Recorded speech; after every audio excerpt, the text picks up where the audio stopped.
Hello out there and welcome to another episode of AIMBOT. Am I morally bankrupt or them? And it's a welcome back if you are here returning. Welcome for the first time. What are we doing? We are doing consensual and solicited moral judgments on people because they've asked for it. So we're going on to Reddit's Am I the A-hole and judging whether somebody is morally bankrupt, whether they're in the right, whether they're wrong, whether it's good what they've done, whether it's bad what they've done. I generally use secular humanism. And so that's sort of whether the consequences of something are good or bad for humans, for people, for society, for anything like that.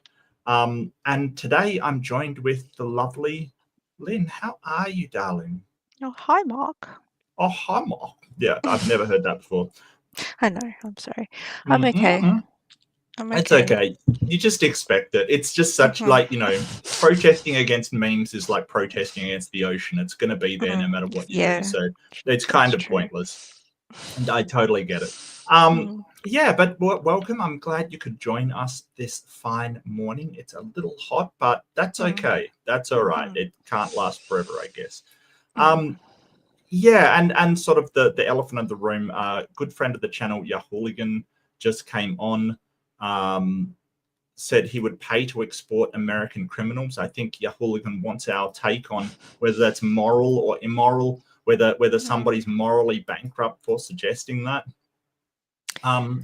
Yeah. What do you think? Well, every time he says something like this, it's the most reductive solution to a complex problem. Because he's if he thinks of himself as an everyman, he just thinks, well, everyman, it's just so easy. Let's just throw these people out of the country and do this and do that. And it's like, where are they going to go? Like, you've got to make a deal. Like, you barely made a deal with Turnbull to get our immigration deal sorted out because he didn't want to talk to us at one point, I think. He doesn't understand that countries aren't just going to take these people off his hands because they're a problem. Well, he's talking about paying them to take them in, basically, almost like a will. Number one, like I just wonder how much it's worth to get one criminal out of your borders, kind of thing. Is that going to be? Well, I thought it was the same as any immigration process costs money to some degree. Well, that's what I thought anyway, of the processing involved. And well, sure, but usually it's the cost is borne by the person immigrating, or to a less degree, maybe the government, if it is sort of a refugee status or whatever, like something like that. So, but here we're talking about the government of one country paying another in order to transfer their citizenship. Just the whole idea that you can transfer their citizenship to another country is kind of ridiculous, like involuntarily. It's a weird human trafficking kind of situation almost. Yeah, almost. Yeah. It I was thinking, well, are they still going to be criminals in the new country? Right. Like, are they? Because they might not have committed a felony based on the country that they're going to. Right. Are you basically outsourcing prisons to another country so you can do it for cheaper? Yeah, like, is it okay for you to pay Russia to have your citizens in a gulag, basically? Like, what are we talking about here? Not at that point. Well, I mean, certain people have suggested that Trump is somehow playing, 4D chess. I don't think so. His ideas are so stupid. I think that it is what it appears on the surface. And I was on a stream with Yahooligan recently and sort of said, hey, I think Trump's just trying to threaten Canada into being the 51st state. And I think that was his intention. But it was the stupidest way to do it. Right. Is it because he's used to working with like small business people who are easy to be sort of like bossed around and bullied? Yeah, that's his MO. That's basically his MO, because he would not pay his contractors, which is morally reprehensible. You've made an agreement with someone, they'll do this work, you'll pay them for it, and then you don't pay them. and then they'd take him to court or whatever, and he'd basically be such a nuisance in the court systems that they would for less than they would get for the project. But how long can you do that for until nobody wants to work with you? And you know, when you're talking about another country, you know, this is going to harm the US, and this is what I don't understand, because if that happened to me in my country, I'd be boycotting American goods. Sorry to all the Americans out there. I know it's not your fault, but you know, when somebody does that to you, you would say, hey, well, I don't want them to have my money anymore. Like, that's basically the way it goes. So I don't know. Oh, Yahooligan sent this in for $5 Canadian. Mark is 100% morally bankrupt, and I wouldn't want him in yet. Thanks, mate. Cheers. Speaking of change, here's some for your coffers. Thank you, sir. Yeah, thank you. So I'm struggling with what Trump is doing, even though he's sort of backed down and said, okay, well, I'm giving a month for Canada to see reason somehow, you know, because he's basically, Trudeau announced the tariffs in return, and he blinked. He just blinked. He basically went back and went, well, no, I'll give it another month. I've got a funny feeling it's just not going to happen now. No, he'll wait for it to. He'll make some excuse in a month's time that he can't. Right. Yeah. Like, it's just a bluff, and his bluff was called. And you know, obviously, I think that everybody now is going to go, well, you know, all you need to do is call his bluff. But, you know, the whole idea, whether it's moral, you're basically saying, will what he is doing achieve what he's trying to do? And no, it's not. It's absolutely not. Yeah. Well, if you think back to the first time, and I think people have forgotten what happened already. Immediately after he was originally inaugurated, he did that massive immigration thing, and people took to the streets. They were blocking airports. They just Muslim ban? Yeah, just doing that order. The immediate reaction was just chaos in those streets, and like, I remember people going to the airports physically, and police just sort of having to make a deal with these protesters that they were allowed to be there to protest this immigration bill, because that's what they were doing. He's doing it again. And I don't see how people aren't going to keep protesting this unless they don't think that's an option. I don't know where they stand with that anymore, because they don't understand history enough. They don't get taught enough history to know that this is history repeating, and which annoys the heck out of their education system. I don't blame the people if they're unaware that this is history repeating. He's already got concentration camps for these things. He's already trying to kick people out. He's already trying to disenfranchise the poor, which he's never going to stop doing, because they don't have a historical context of world politics in their curriculums, as far as I'm aware. Correct me if I'm wrong, you don't learn that stuff unless you choose to learn it. Now they're sitting there going, oh, these similar fascistic things are happening, but they don't have a context of history repeating. Even in the last 8 years, it's still like, well, this is history repeating itself. He's doing it again. He's doing exactly what he tried to do the last time. It's just to kick all the undesirables out. Well, it wasn't that long ago he was in. It's only that's been what I mean. One term. It's only been like 6 years. Well, I mean, 8 years if you really want to say the start of his term. Not long enough. Yeah. Well, and what worries me is that it wasn't just you know, he gets in and there was madness at the start. Because don't get me wrong, I totally agree with you. The Muslim ban was totally ridiculous. The you know, stuff that came was absolutely ridiculous. It continued. It just continued with just madness all the way down to the end. And I you know, it's just so baffling at why people still think he's doing the best job. It's almost a religious belief that people are, that the MAGA crew, they baffle me, because they are just, if Biden got in and, you know, threatened Canada, and then Canada threatened back, and then, you know, like, can you imagine the outcry from you know, the MAGA crew and everybody, but also from the left. You know, the left would also say, hey, that's not cool. Right, that would be partisan on that front. Right. It would definitely be partisan. But the whole idea that MAGA are like, no, it's doing a fantastic job. It baffles me. It absolutely baffles me. They've drunk so much Kool-Aid at this point. It's rotted their brains. Like, you see the people, they take off the hat, they don't take off the ideology. They're stuck in this mindset that he's still the guy for the job and he's gonna put everything how they think it should be when it's never going to happen. So they're just going to constantly see him failing and then make up excuses for what he's doing. Whereas the moderate people who just vote Republican but don't like Trump, they're going to see nothing get better. They're not going to get anything they want. And the question is, okay, well, what are you going to do about that now? Are you going to keep voting Republican because you don't know any better? Or are you going to start thinking about what's going on and actually dare to use critical thinking for the first time in your life? Well, because a lot of voters don't. Get that they're sick of both sides. They're sick of the everyone appreciates that. Yeah.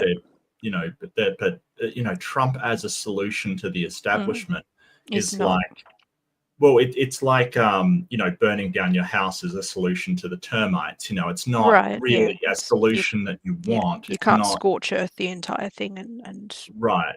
Yeah. Right. So yeah, I think that sort of it's not, none of it is moral because you're not going to get what you're after. You're not going to get even if sort of as a goal you are after make America great. Trump's not going to do that. Like that will not get you to the outcome that you want. That it will not. It didn't happen last time. It's not going to happen this time. The American people and America in general was in a much worse position last time he was in office. Yeah. He didn't make things great. It wasn't great. It was in fact absolutely terrible. His handling of the COVID situation was absolutely terrible. Nothing he did made your country great, and I don't understand why. I can't think of a single thing that he improved in that time. No, I can't. Yeah. Well, there probably were things that were just buried under his incompetence. I don't know. I don't know if he well, if the net result was just bad, then that's a bad presidency. Because I was kind of like thinking back to Bush and how stuff was shitty under Bush. Nobody's ever going to refute that. They were shittier under Trump, right? They're objectively shittier under Trump compared to the Bush administration that went on for that 8 years or whatever it was, comparatively speaking. Yeah, I guess from because we used to think that was bad. Well, it was bad. I mean, if you ask a person in Iraq, they may say, "Hey, it was a lot worse under Bush." Like it depends who you're talking to. Yeah. It's. I can't think of anything worse than the times that Trump. In retrospect, I just feel like. I mean, if he's the most unpopular president, surely he's going to have the most disastrous term. If he keeps behaving this way, he's just going to be objectively the worst president in history by the end of it.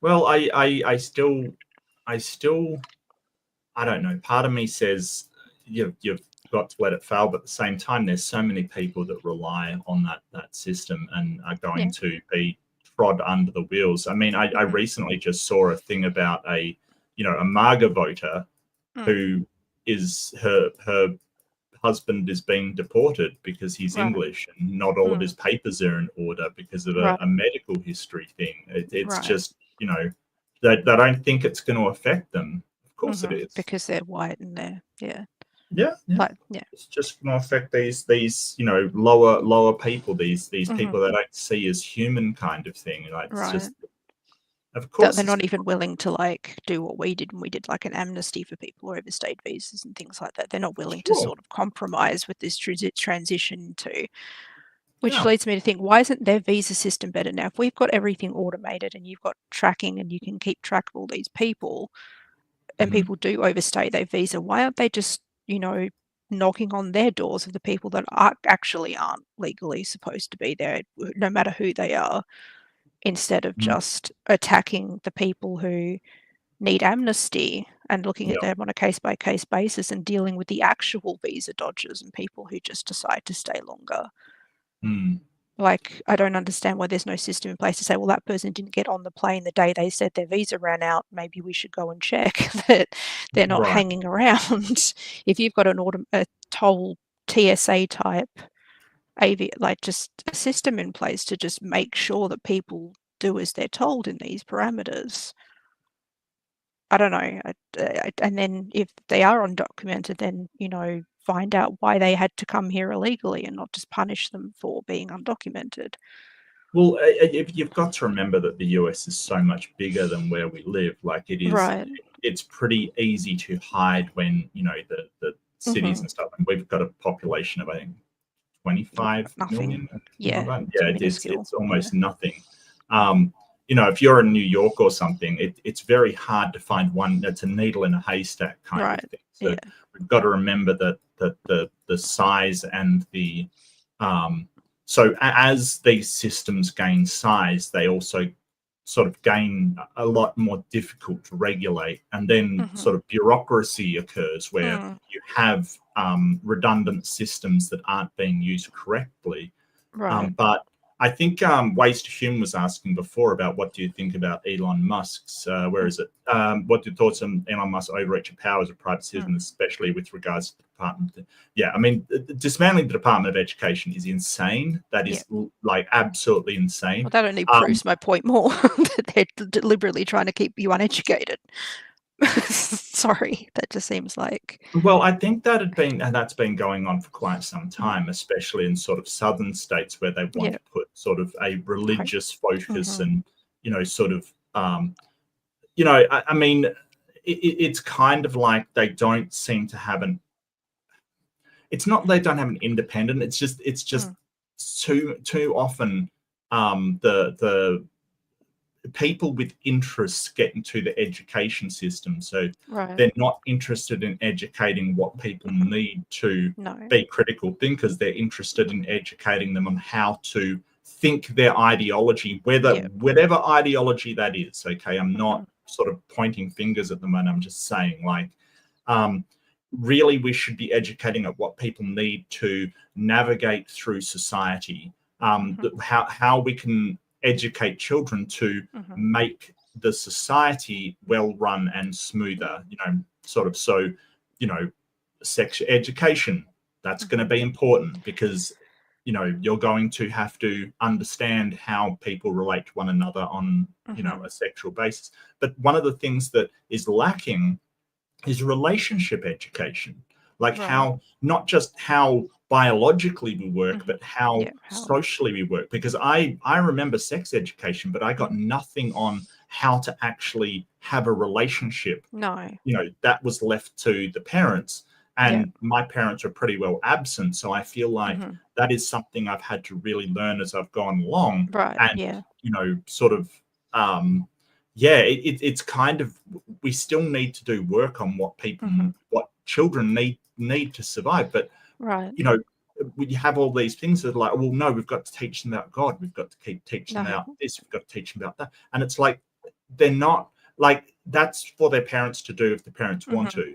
not for what the schools have to do to teach them how to survive in this society. So I thought they wanted to do this to get homeschooling. I thought the crux of this dismantling the system was to make sure that as many people could homeschool as possible as well, not just create more Christian schools. Kind of, yes, and charter schools. So I think that it's going to sort of, Elon Musk is trying to pivot everything. So we have this problem in capitalism where you have these people that think that everything should be privatized, which is a horrific thought to me. Like, everything privatized, from education to national parks to every square inch privatized. I don't know if Elon Musk is sort of that type of person, but I do know he's in favor of privatization of a lot of things. So I think he wants education privatized, which is a horrible concept, because then really it's up to the people that buy the education system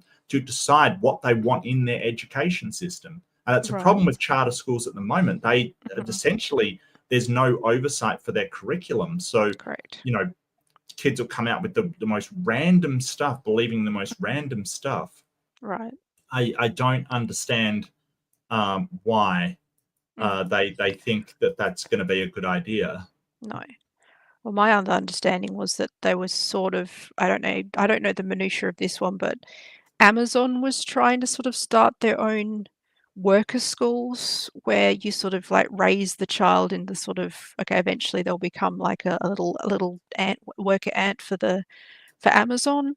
A I mean, is for they Amazon, the best right, company yeah. of all. Well, yeah, B is for Bezos, you're fucking god. Like, Yeah, right. Like, yeah, what are we talking about here? but that's kind of how sort of like, yeah, there was always the sort of thing where you get either the kids that are going to be the tech, like the ones that work in the blue collar industries, and the kids that are going to do the Yes. white collar stuff. They just want these little baby robot things to grow up with a work ethic of slaving away for the company. But joke's on you, the people that are working for you now, Bezos, aren't having kids, and they're sure as shit not going to send them to the school run by Amazon or even by an umbrella corporation. They want to be in every facet of these things. They've got enough money to start becoming. Well, I've worked for a few corporations. There's no way I would, if I had a kid, I would send my kid to their company school. Right, like, exactly. No way. Yeah, no and then way. you sort of, and then it'll turn into one of those like enclave. What did they call them? Where everybody lives and works in the same, and it's all run by the company. Yeah. It'll start fostering that kind of environment. Those. Yeah, so we're talking like sort of a dystopian corporate enclave kind of, and so there's been a few sort of science fiction novels written about this sort of. So you have like, I think one was what was one of my favorite, Jennifer Government, right, which was basically about a woman who worked for the government, and essentially your surname, it wasn't like, the dystopian part was that you didn't have a family name, you had a company name, right? So if I worked at McDonald's, my name would be Mark McDonald's, kind of thing. It was like the family structure was replaced by a corporate structure, and had some interesting ideas in there about sort of, belonging to the company, essentially. They owned you, kind of thing. So it had all of these excellent ideas in there. But that really does seem like it. It seems like Musk wants to replace the idea of nations with companies. Yeah. And, he wants the corporate thing. Yeah. Right. And this is sort of dystopian corporate idea where you no longer have nations as such, you have companies. And it seems absolutely horrible. I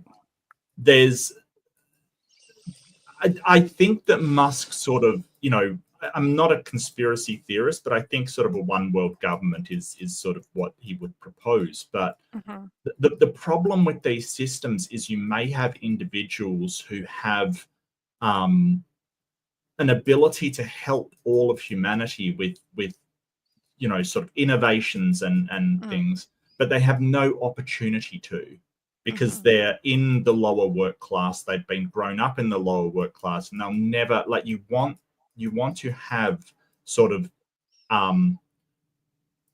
class mobility, basically. Like people who do have something to offer be able to make a mark higher up and to move through those social classes. But I don't think Musk really believes that at all. I think that he really wants there to be a sort of 1% system where everybody else is just, I think he wants to be a king. And Trump wants to be a king, that all of the people lower down stay lower down. Yeah. We're feudalize high. Everything. We barely even would have a feudal system, but yeah, it would be. It would be, yeah. Yeah. I think so. Yeah. How would you would have to dismantle so much to rebuild under that premise, though, wouldn't you? Like, this is what they're doing now, obviously, is dismantling as much as possible, like a clean slate procedure. Right. But the time it's going to take to return everything to a status that hasn't existed for actual centuries, like we haven't been working under feudalism for a while, isn't it going to take just as long to revert to a monarchy or a feudalism? Like, isn't it going to take Russia took less time trying to catch up to everybody than we would dismantling everything. Well, the problem with feudalism in general is that what essentially happens is you'll get these feudal structures, and the feudal structure will have sort of, so you have the king, but you also have earls, barons, all of these people with specific interests under them. And generally they will fight among themselves, you know, sort of the robber baron style kind of thing. They will fight among themselves for power. But not only that, the time of feudalism during the European history was one of just constant wars happening, because these kings and people that profess to have a divine right or some kind of right to rule, they will always fight among themselves. So at a certain point, Elon Musk and Trump will both want to be the leader. That's what they're like. I'm sure Elon Musk sees himself as a power behind the throne, but at a certain point that'll come to a head. And I fully expect Trump to win that, because his followers are, I mean, drinking the Kool-Aid is the least you can say of them. Like, it is baffling to see him do things that would be considered insane by, you know, a dictator of Libya, right? Like threatening Canada and stuff. You know, you would see like Gaddafi do something like that and go, well, that guy's insane. You know, he is insane. And they still think it is in their best interests. But the real telling thing is they can't express how it's in their best interests. Right? Like, you ask a MAGA person, like, how does this get you to the outcome that you're saying it will? Right. And they cannot express how it will happen. Like, they just cannot articulate it. And that because they don't understand it. Right, because they don't understand it. They just have this deep-seated belief that it is right no matter what happens. Right. So, like, when you're looking at, say, secular humanism, you're saying, okay, will the consequences or the expected consequences of this action, the reasonably expected consequences, get you to what you want? And it won't, right? Like, so threatening Canada, it's not going to get you Canada as the 51st state. It's not going to get you Canada somehow giving you money or increasing their border or doing any of this stuff. Like, none of it. It's going to get you nothing. I mean, Trump's claiming a victory because Canada said, oh, we'll increase our border security, which is something they were doing anyway. They basically placated him and said, oh, we'll set up a border czar. That's it. That's what it got you. Good. And that would be the reasonable. That will that would for a be problem that was barely a problem. Right. That would be the reasonable outcome of doing that to Canada, is them telling you something you want to hear because there's no damn way they're going to just roll over to your demands. That's going to be the expected outcome. Right. Yeah.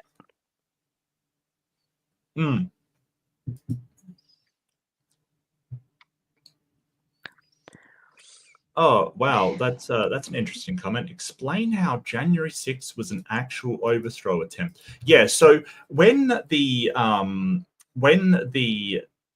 president is elected, and, you know, if you don't, I'm not American, but I know this. What happens is that the Houses of Parliament convene, and the vice president basically tabulates the votes from the electors and says, you know, confirms the person that won the election, and that happens on January 6th. So that happens in the I believe it happens in the Senate from memory. I could be wrong about that. But anyway, they go to the Capitol building and they basically convene to confirm who the next president is. So what happened was that Trump basically, and he tweeted it out, told Pence not to confirm Biden as the next president. Basically tweeted it out there saying, you know, don't confirm him. Upon Pence basically saying, I do not have the power to do that, because while it says the vice president confirms the president, there's nothing, and absolutely nothing, anything that says he can change it. So he couldn't do that. So what then happened is that Trump did these inflamed speeches. Whether or not he was directly responsible, I don't know. I think that was up in a report kind of thing. But essentially what he got people to do was march on the Capitol to try and prevent Pence from declaring Biden the winner of the election and therefore the president-elect. That's basically what happened. This group of people stormed the Capitol. A lot of them had guns. They tried to prevent the working of democracy. That is an attempted coup. It is an attempted coup. You're basically trying to stop the functioning of democracy through force, through physical force. And that is why it's referred to as a coup, because like just because it was dumb, it wasn't going to work, and it was so stupid doesn't mean it wasn't an attempt at a coup. They wanted to hang Pence for not declaring Trump the winner when he had no power to do so. That's been documented. There is like just because something, just because somebody, they go to rob a jewelry store and just grab stuff, and just because it was a dumb attempt doesn't mean it was an attempt, right? Like it would never work because you're expecting the military to back you on something. Like the military doesn't swear allegiance to the president; they swear allegiance to the Constitution. Like you're expecting them to back you on something that, is never going to work. It's never going to work. Never going to work. I think it was more than a couple hundred people, though. It was more than a couple hundred people. And, but what I don't get is why these Trump people, they don't see that if Biden did that, if we did that, if the Biden supporters did that, or the Kamala supporters did that on the last election, what would you think if Kamala supporters stormed the Capitol building with guns, injured multiple police officers, people died in the attempt, and tried to stop the vice president, which was Kamala at that time, in order to put Kamala as president? How would you react to that? And why wouldn't the reaction be the same as when Trump did that? Why isn't the reaction the same? Right? Could you imagine this? Like, imagine in your head if Kamala supporters stormed the Capitol building, right, with guns. In yoga pants, sorry. Sure, why not? I mean, sure. Right, with zip ties and guns, multiple police officers were injured, and they were trying to hang Kamala Harris for saying that Trump won the election. Like, could you imagine your reaction to that? Because that's what it's like the other way. But you don't see it. Like, for some reason, that would be horrendous. That would be out of the question. That would be a travesty on our democracy. Our democracy. Democracy in general, right? Like, just, but you don't see it that way, do you? No. You go, no, that would be horrible. But when Trump did it, that's fine. And that's the problem. That's the problem. You're basically saying, hey, it's okay for me. It's not okay for you. And that is the problem. You have drunk the Kool-Aid. You are deluded into thinking that the things you would object to are perfectly okay when this one person does it. And that, my friend, that is the definition of delusion. It absolutely is. So if you still want to believe that, what can you even say to that at that point? If you've got it in your head that it wasn't ever as bad as it ever was, it's like right. I don't know how to help you there. I don't engage with those people because they're too far gone. We've lost them. Like, they're going to be saying the same thing 20 years from now. Like the diehard supporters. Maybe a few will go, but with great reluctance. I don't think so. Look, I don't like Kamala. I don't like Biden. I don't. I find Hillary was definitely one. I didn't like her at all. No, I think she a lot was of people so didn't. wound up with Mhm. with sort of corporate America, Wall Street, Goldman Mhm. Sachs. There was Yep. so much ties there, kind of Mhm. thing. But Yep. thinking you can just change the way the system works because Mhm. You your don't like it. guy, Yeah, and right? your guy. Yeah. You want your guy to have power, even Mhm. though they've lost the election. Is just it's so maddening. It's so baffling. It is delusion. It's Right. absolute delusion. Yeah. Okay, but I think we should start this thing because I Yeah, think I I've think done. we've deviated. I don't know if people want to say. I think people are happy to have us rant about what's happening in the world from Australia's point of view. From Mhm. Australia's point of Mhm. view, I said this on a friend of the channel, Nick, does In Time, which is a news show. He was talking about this stuff because he's sort of a news reporter. I feel like we are in an abusive relationship with the US. I feel like we're treading on eggshells around them. And we have for a lot longer than people realize, though. This I feel like this goes back way further than Trump, though. But it's different now because Yeah. even though we were kind of, well, the US does some pretty insane stuff. Like, it's the difference between, you have that one mate that goes out and does really stupid shit, right? They just, like, you've got to stop. Like, just say they drink and drive or Yep. something. You're like, dude, Yep. you got to Yep. stop. Like, Yeah. seriously, Like what this. you're doing Enough's is enough. wrong. And you there's no way you'd get into a car with them, kind of thing. Yeah. Yeah. It's the difference between that, where you're like, dude, I'm worried about you, and worried that your friend is going to punch you in the face, like that he's so aggressive and belligerent that he's going to start attacking you. And at that point, you're sort of treading on eggshells around him because you don't know if he's going to attack you or not. That's what it feels like. It's that switch from, what, he's an idiot and he's probably going to do something Yeah, to. but we love him anyway, pat him on the head. Yeah. But we love him anyway. Like, yeah, you do dumb stuff, but, we love you anyway.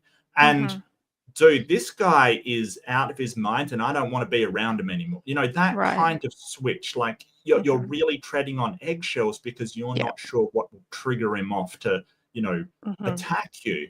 And that's a significant switch. That's the difference between someone who's a danger to himself and someone that's a danger to you. And I know it shouldn't be like that. I know I should go, well, if he's a danger to himself and other people, it should be the same. But it's not. It's changed.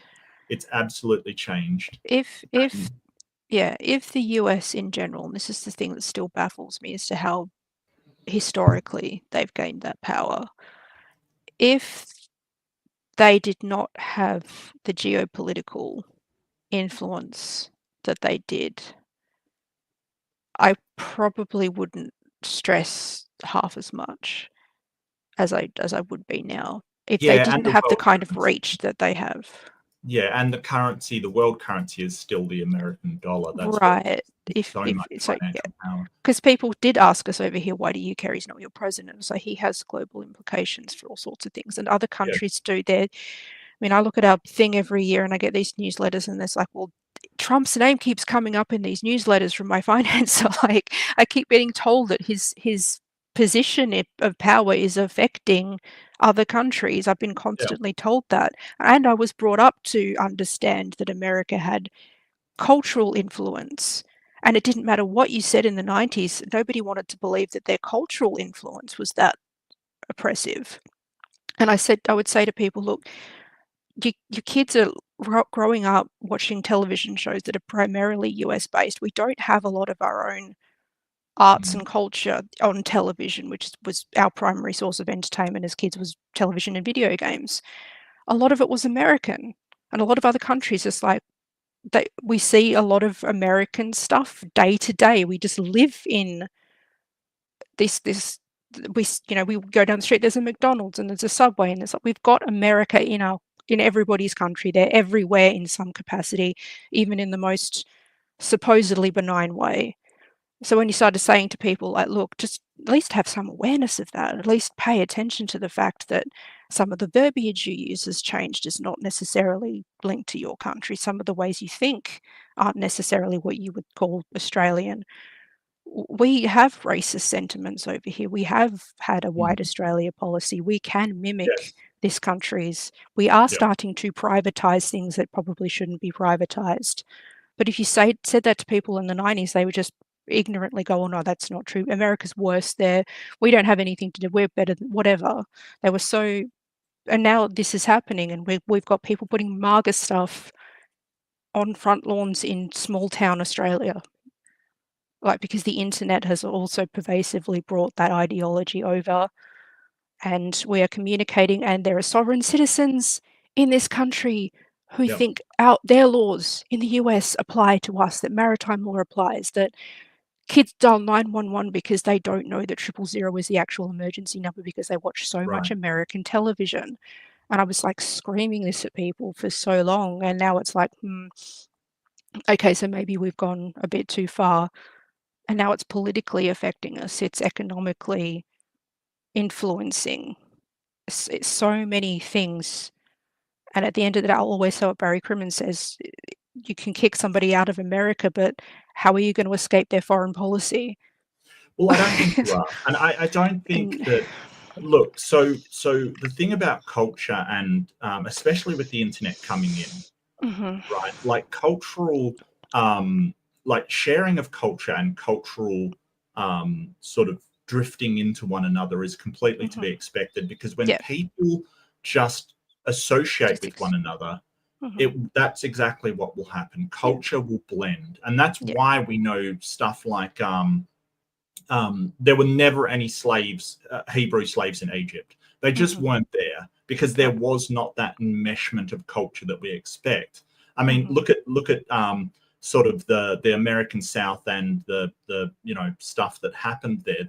The African American culture was only there for few hundred years, and yet the cultures blended together such now that we have rock and roll and things like that. Like that was the origin of it.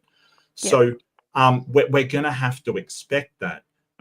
America, the power of their culture and their success in sort of exporting that culture is not necessarily a bad thing. No, there are things I really admire in the American culture, and that is, the idea of people being free to choose their own outcomes, the idea of equality, so pluralism, right? That everybody should be responsible for the law. Really, we're seeing the bad things and going, well, we've got to fight against this culture. But I don't think that's necessary. I think we've got to get rid of the bad stuff, which is the current sort of oligarchical thinking, the idea that the nepotism that's there. I mean, for all Trump's saying, we're going to give a merit-based government, like he's put so many people that are incompetent for the job in there. It's insane. Stuff like this, we can reject that. That's okay. The sort of the exceptionalism is a problem. Like everybody knows that. Even the Americans know that's a problem. Like that other countries don't like them because they're like, well, you suck kind of thing, and we're fantastic. And, you've got a shit old country and ours is bad. People are annoyed by that. And even the Americans I know are aware of that. They're very, very aware of it. So it's important to realize that this is going to happen, but at the same time, how do you push back against such a strong culture? Well, you've got to stand up for the things in your own culture that do not mesh with the American one, right? So the Australian idea of always standing by your mates, right? That's a big thing. Like you just, you don't let your friends down. Like you don't. It's just, sort of stuff like that. You don't threaten your mates. And if you have a mate who's threatening another mate, you step in and say, hey, that's wrong. You leave them alone. Right now, Australia's got its own problems with culture. Tall poppy syndrome is out of control here. You know, if you demonstrate something exceptional, you're going to be torn down. It's a big problem that America doesn't have.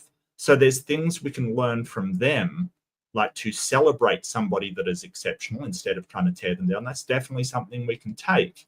At the same time, we shouldn't celebrate where you came from. You know, don't make somebody a star if they were just born in the right family.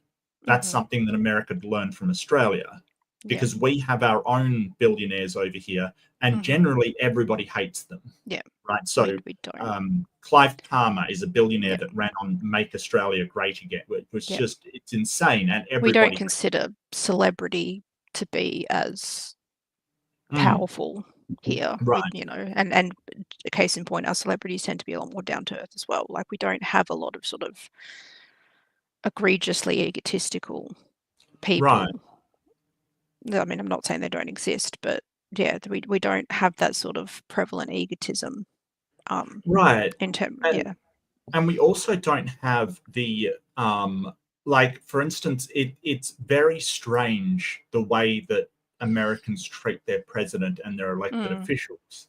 It's like this, well, I disagree with you, but I can't speak against you. Like, it's a weird thing. It's almost like a king kind of thing. Like, you're not allowed to speak.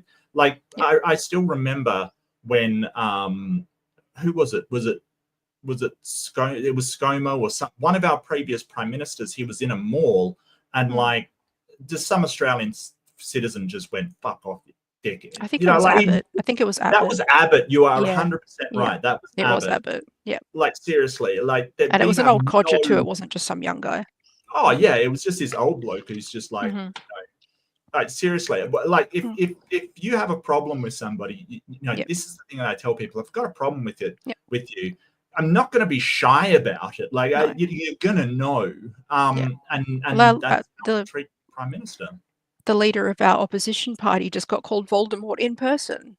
Oh yeah. Like, we have no respect for this guy. That was hilarious. Because we don't like putting people on pedestals, and we shouldn't be putting people on pedestals. As far as we're concerned, he's just another bloke on the street, and that's how we want our politicians to act. Like, with their that's people. What our politicians are. They are just another person on the street. They've come from different backgrounds. They've come from different backgrounds. The fact that they've got a whole bunch of people behind them doesn't automatically make them right or wrong. That has to be analyzed on what they're actually doing, not who's following them or what connections they have. That is irrelevant to whether they're right and wrong. It's irrelevant to whether they're a total dickhead. You know, like, what was that video? It was Australian. It was Dutton, wasn't it?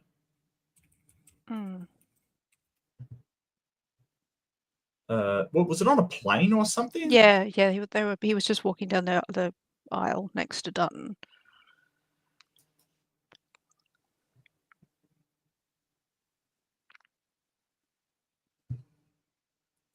They might have scrubbed it already. Maybe. I don't know. That's hilarious. I'm trying to find it. That was hilarious, though.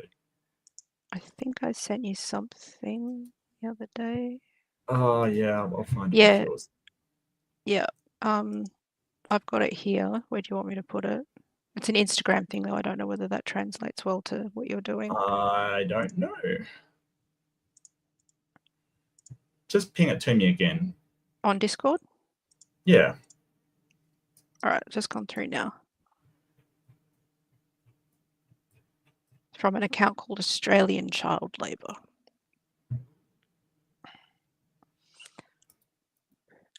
No, I get what you're saying, that you guys can lambast your politicians all you want. You can't get in their face and say this stuff. We can get in our politicians' faces and say this stuff, because they're not actually surrounded by tons of security, because we don't have guns.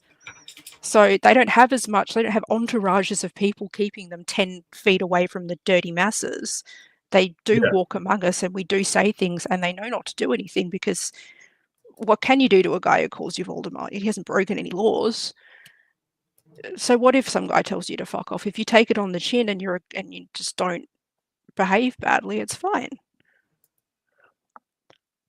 You ready? Yeah. How about you again? I thought you were really great in the Harry Potter films. Oh, you could do best performance. See? Ah. Just a joke. And nobody's grabbed him, nobody's dragged him away, nobody's chucked him off the Right. plane. We're larrikins. We've got to get this larrikin mentality back. We just fuck us. People aren't going to know what a larrikin is. A larrikin's I know, like I've got to stop talking like that. We're joking. Yeah, stop talking Australian. We're around the world.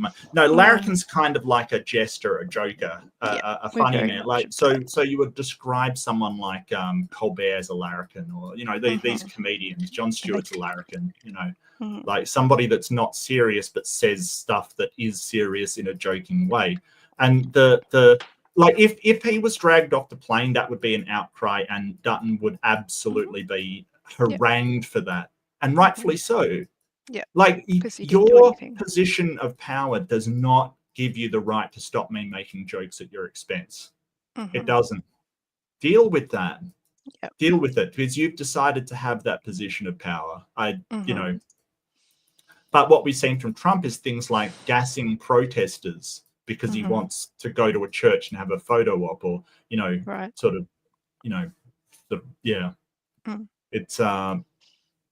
it's absolutely terrible.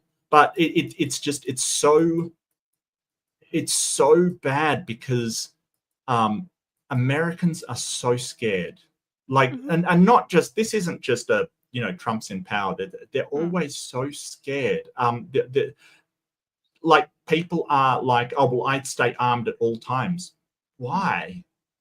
Because a criminal could come along, mate. They just want your wallet. They don't want your life. Like you think that people are out to get you all the time, and no one cares. Like Australia, you just wander around and no one cares. It's just maybe it's too hot for that crap. I don't know, but like nobody's out to get you. Nobody's carrying assault rifles. Everyone's relaxed. Everyone just wants to go to the beach and have some fun and chill out. Like seriously, I this is one of my problems with the US. People are so scared all the time, and that is not sustainable. But it's a cycle of fear that feeds itself in the end. Yeah. Like it just becomes more and more of a state of just perpetual paranoia, because they think more guns. Someone starts. We don't have, every time you think someone's been shot, you don't have enough guns. Yeah. Sorry. Well, that's the NRA's thing, isn't it? Yeah, but more guns is going to be the solution to the problem. It's been making it worse for decades. And I get that Australia and America had different origin stories, if you will. There was came out of different places, but most people around the world, and I want you to understand this, aren't in fear of their lives every day. We've got a girl eaten by sharks, and it's a tragic event, but her parents are like, well, she was doing what she loved, and we're going to continue to do it because she was doing what she loved. It's just this idea that you're somehow going to prevent the worst by arming up and doing all this. No, you're not. No, you're better off to relax. Like just do things in the right way. Do things through talking and coming to terms with people and giving good ideas, making a thing. But I guess what I was getting at with the culture thing is that as the world grows more and more together, that culturally we're all going to sort of blend together a bit more, kind of thing. I don't really have a problem with that, except that the bad stuff about American culture, kind of thing. I really think that there's some things of American culture that is just absolutely toxic, just toxic. The idea that you there's somebody I watch who keeps saying stay strapped or get clapped, kind of thing. That is the most toxic thing I have heard ever.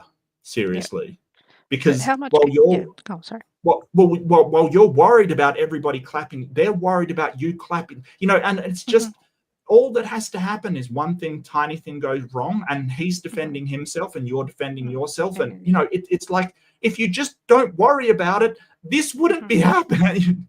It's ridiculous. It really is. I know.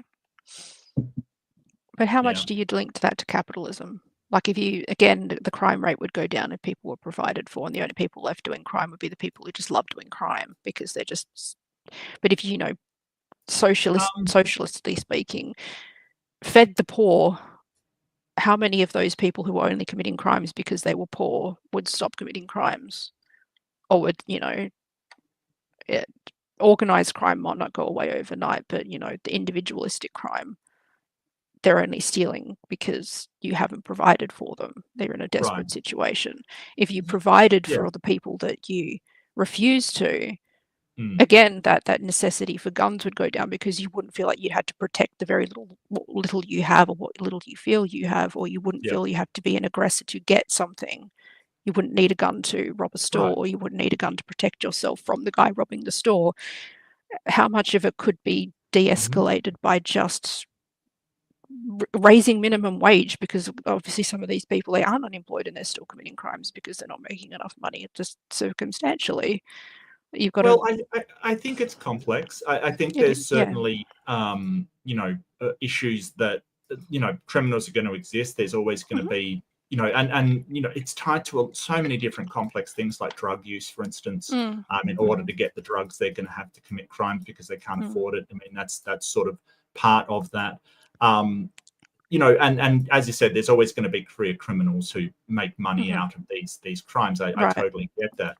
But what we've seen is the people that are doing this, they really have no other option. So rehabilitative rather than sort of punitive justice system that sort of says, hey, all of this effort that you're putting into criming, if you put it into society, you would actually be doing very well, a lot better than you are for yourself.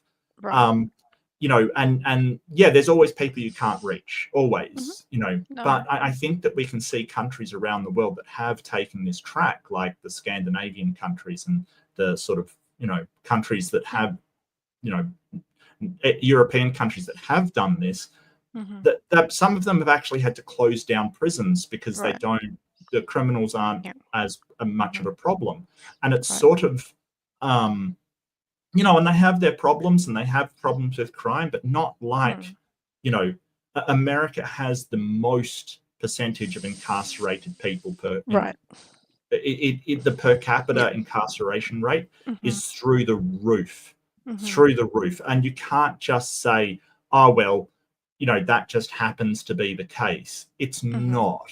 It's a systemic problem. But what worries me is that there is a private companies benefiting from people being in jail.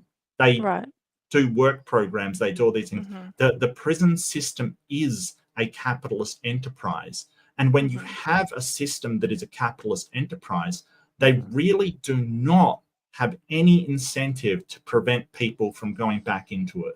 If they make their money off of criminals, what incentive do they do? Now, there's two ways to address that. Number one is change it so that, they don't have the incentive, or you have to strictly regulate it so they cannot be implementing, a whatever is bad for society. But I don't think either way is being implemented particularly well in the US.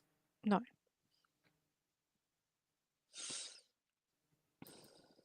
Yeah.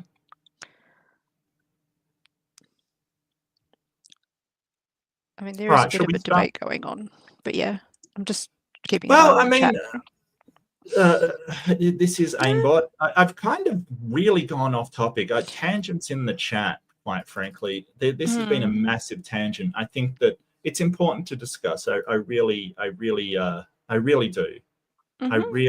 I don't know where the US will go from here.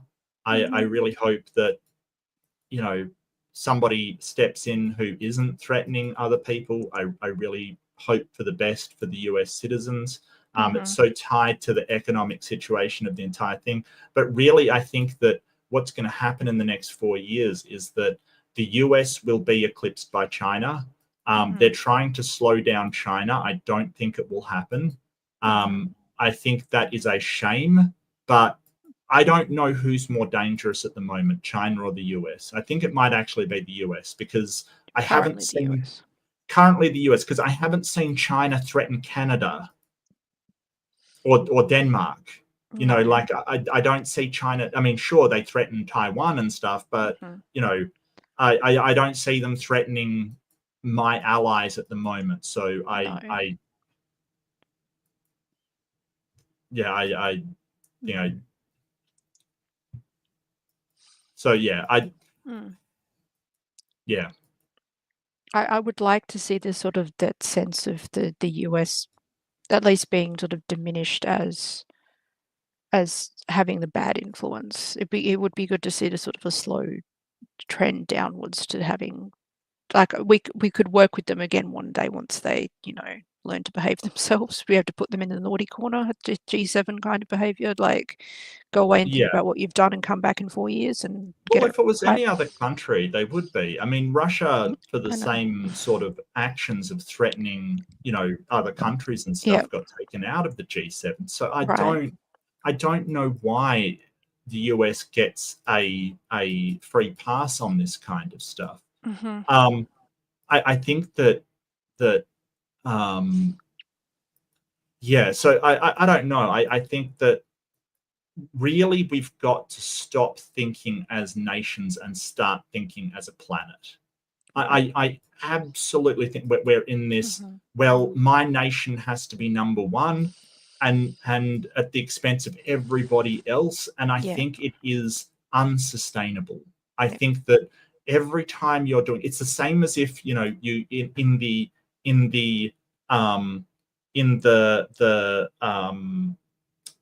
in the country, if you're saying, hey, I want this demographic to be on top, in charge, without any of these other, I think it's a nightmare, because no one's going to be content with that for long.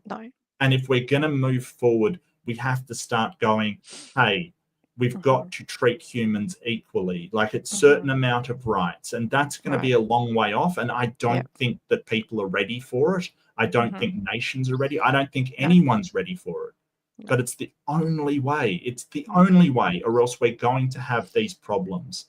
I just don't see.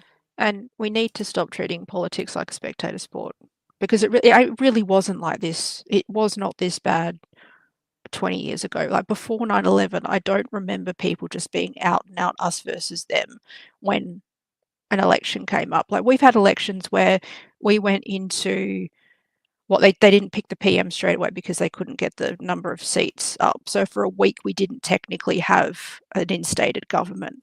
Nobody cared. I went to work every day under that system. Nobody gave a crap. Nobody cared. Well, nobody gave a shit. So the Washington system isn't the same as what we've got. No, I know. Something called a Washminster system. Well, I know you know. I'm really more saying it for people out there. No. I know you know this. That's okay. No. I'm sorry. It's just So our system is set up to run without a prime minister. It's set up to run like that. So where the American system, you basically have the president elected, and then he chooses all of the portfolios for everybody and chooses basically everything that happens. We have a system where a party wins. The party's leader is usually the one the party decides will be the prime minister. But what you've got to understand is that all of these portfolios that run, you have to have a seat in parliament in order to run them. Right? You can't just get in an Elon Musk. It doesn't work that way. If you want a minister for transport, they have to be an elected official in their seat, right? So they have to win their part of the election. You can't just get in anybody. It has to be approved by people in their location. So it works very differently. And those portfolios, they're designed to work independently if nobody is there. They will just continue the policies that they have.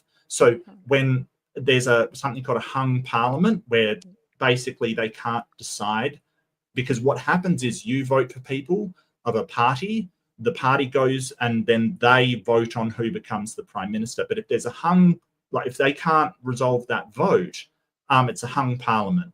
And a hung parliament, it just goes on the same as it's set up to do that.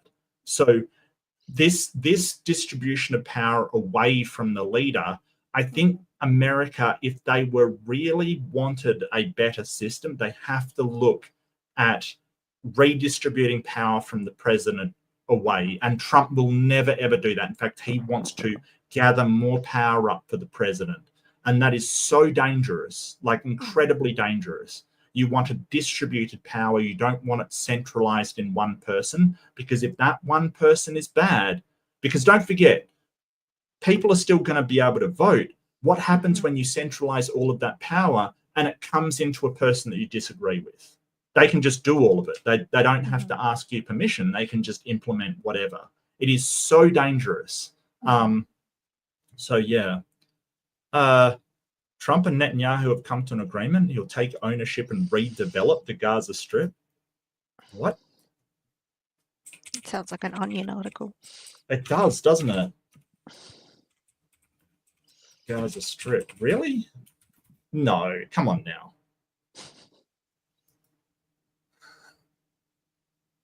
We'll own Gaza in redevelopment plan. Have the Palestinians agreed to this? You know, there's a whole bunch He's of Palestinians. He's just going to buy the there, Gaza right? Strip. Is that what he's saying? He's going to.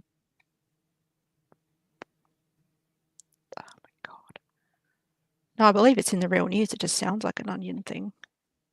No, I'm reading Al Jazeera now, so definitely it is something that he's announced.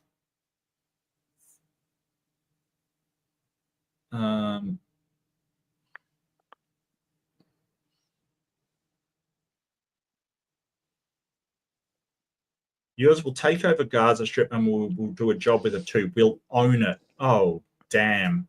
Okay, so instead of Palestinians taking shots at Israeli people, Palestinians are now going to be taking shots at US people. Congratulations. Have you talked to them at all? Like, yeah.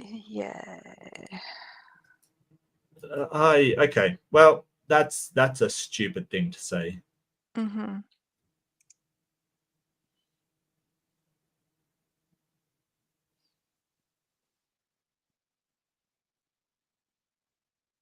Yeah, Trump has repeatedly taken credit for the ceasefire deal. Problem is that it was January 19th. It was he wasn't even in office at that point, so he did not do a damn thing. Yeah, so that's just a lie. Yeah.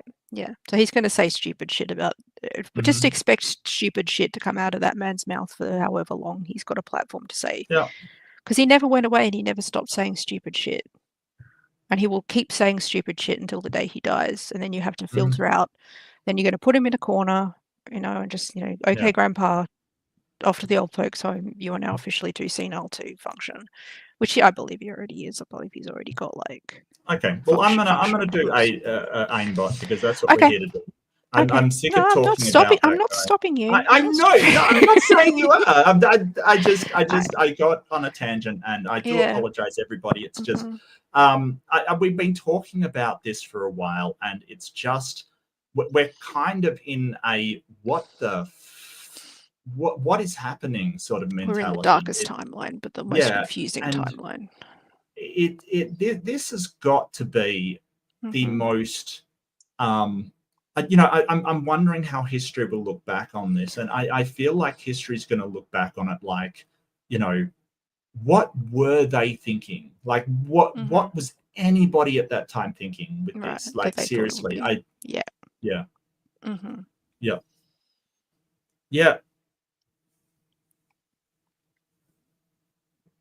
Thank you, Davian. Thank you. Okay, so first off, from Hello SLP. Hello Slop. Am I the a-hole for telling my husband to figure out how to take care of our son? Yeah, kinda. I'm not 100% sure what the circumstances are, but if he's having a problem, like, why you wouldn't help him? Is it good for your child? It's kind of become a trend of like some people on the internet are just sort of not anti-dad, but anti-telling them what to do, and like, you're a grown adult, you should be able to figure this stuff out. Like, I think child rearing is a two-pronged responsibility, and you both decide like who does what. I guess. Yeah. Like you talk about that before the baby shows up, because I feel like a lot of people just wait for the kid to show up and then they find out how there's no unity because they haven't talked about how they want to raise the kid, and it doesn't come up until the actual issue arises. Yeah. Too long didn't read. I'm taking a day away from my husband and son to be comfortable with going back to work. Okay. Husband has never had a day alone with son, so I asked him to try and figure it out, but I'll be available if needed. He told his mother to come and help. I said no. He thinks I'm ridiculous. So it sounds like your husband is scared that he's going to do something wrong. Like, I've heard of this when people have children, they're petrified they're going to do something wrong. I don't think he is, but, you know, sort of settling him into it and placate it, you know, just sort of saying, hey, figure it out is not helpful. No. You know, I, 30 female, and my husband, 33 male, welcomed our first child this past September. Congratulations. I've been fortunate to be on maternity leave, but that ends next week. My husband had 2 months off and has been working full-time since. He's off on Sundays and Mondays. I have never left my son except to go to a wedding in December, but we're away for only away for 3 hours of his wake hours. My in-laws watched over him and everything was fine. I go back to work next week and my son will be attending daycare. My husband is off this entire week and we've been taking a staycation. Okay, cool.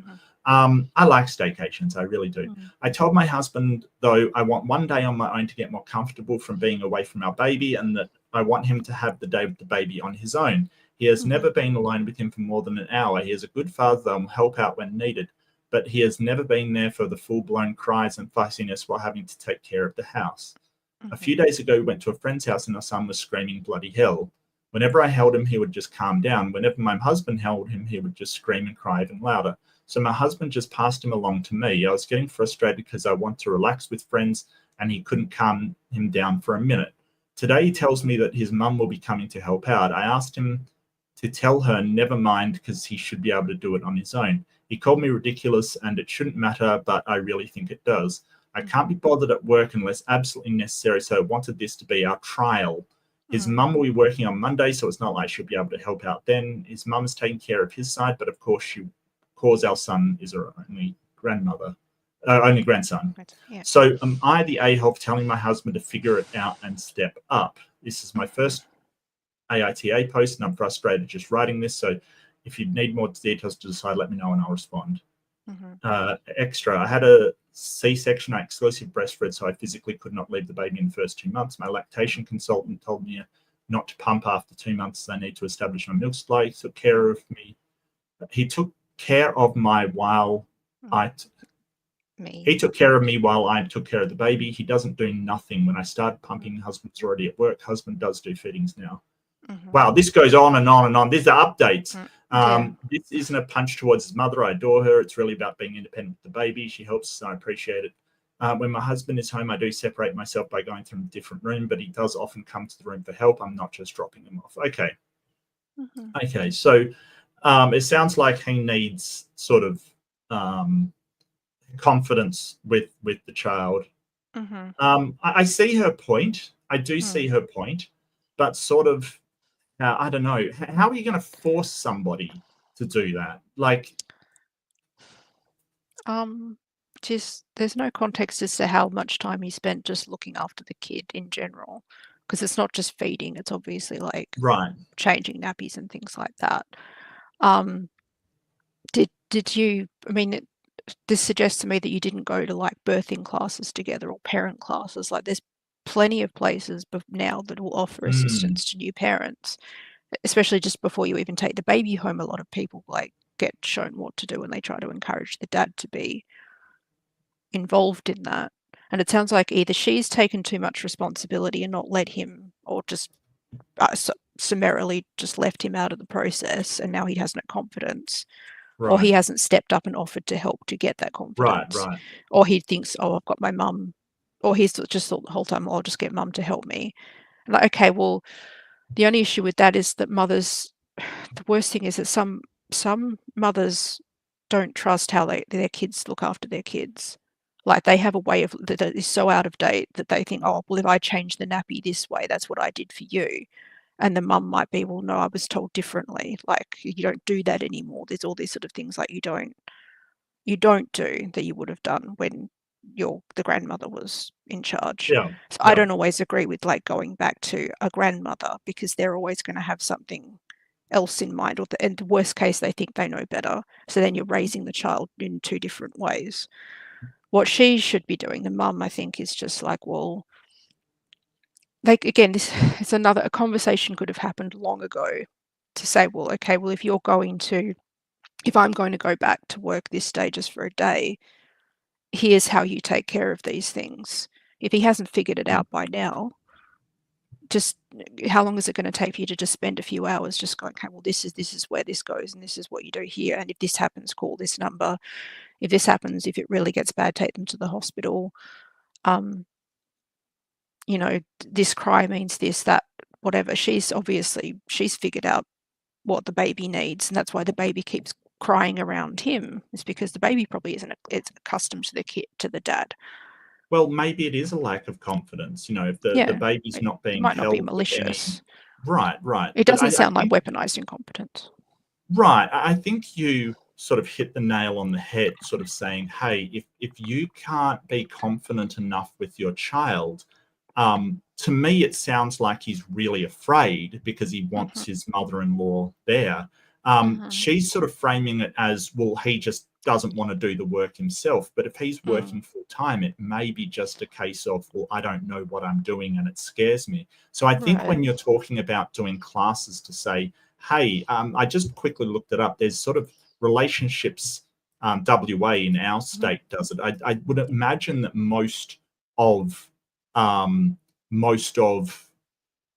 states and sort of areas would have some kind of program for fathers who feel like they need to be taught. And this is the thing, like, and this relates back to what I was saying earlier about not teaching people for what they need. And like this, we have to have these programs to teach people how to do this, because it used to be a village, and they would be taught by the other women and men in the village, but we're not living like that anymore. So we've got to have these solutions to pass on this knowledge. It's called socio-technical communication. So basically teaching technical skills to people, because that's the only way we as humans learn this kind of stuff. But also the thing that it can do is it can give you confidence to be able to do it, once, and maybe it is some kind of sort of mental block that he can't get past, I mean, if he's just a chauvinist and goes, well, that's women's work, then screw him, totally screw him. But if he's sort of, scared about harming the baby, I can imagine that. If it's the most precious thing in the world to him, especially if he doesn't, he has self-confidence issues, the last thing he's going to, want to do is hold a baby if he thinks he's going to screw it up. And I think that happens with a lot of men, because there is this, and I've taught you about this before, the idea that men screw everything up, right? This sort of, you get some women and men who are sort of like everything, like men are just stupid and screw everything up. And it's like, well, if you convince them of that and then they have a baby, if they actually believe that, what are they going to do? So, at the same time, throwing into the deep end is sometimes a good idea, but, you've got to look at, if you throw someone in the deep end, you've got to accept the worst case scenario of them screwing it up. And, if you're talking about at work, you want to throw somebody in the deep end, well, they might, make a mess on the floor or misfile a report. But when you have a baby, I don't think throwing in the deep end is really a good idea. No. There really wasn't any kind of. I don't think men get this. Okay, well, women are conditioned to one day you will transition into motherhood, and even then they don't get all the information. Even then, at the end, they go, "Nobody told me about X, Y, Z." Yeah. But with dads, they get even less. Men seem to get a lot less information. They just go, "Well, this is how my dad did it, so I guess I'll just do it that way," but not realizing that their fathers were probably left out of 90% of the early childhood rearing, and weren't doing any of this stuff, basic stuff of actually physically looking after the baby. So you've got no context of how to be just on a basic level, how to be a father. And you don't learn that in school really. Like, you learn interpersonal skills, but not interpersonal relationship skills or how to take care of things. And they've changed that a lot now. Especially after birth, they don't just sort of let the mother hold like skin to skin contact. They'll do it with the dad as well. It's very important that both or all parents involved sort of get that skin to skin contact, because my brother did that with their kid. Just it's just become part of the norm of like, well, you know, if you sit with the baby and get sort of physically comfortable, the baby's probably just reacting to the father's tension of, you know, Discomfort, and then right. yeah, so he's crying, and then the dad's like, and then the baby's going to get more and more, and they're going to go back to the mother, because that's where the mother's body feels safer than the father's body. You're not helping the dad to become a safe space for the kid either. So that's what some people are pushing towards, this sort of co-parenting of, okay, well, maybe the dad isn't doing everything, but they're at least having a bond with the kid, so the mother can put them in the dad's arms for even like a few minutes, so she can do what she needs to do. Like, just having that connection. Like, men weren't encouraged to do that. Men in the 50s were encouraged to just sit in a room and smoke cigars with their mates and just wait for the baby to come out. Like, they never would have like held the baby immediately after it was born and taken clothes off and just had that skin to skin contact, which where that's supposed to start. And I remember like my sib kid, my awesome little sib kid, was here with my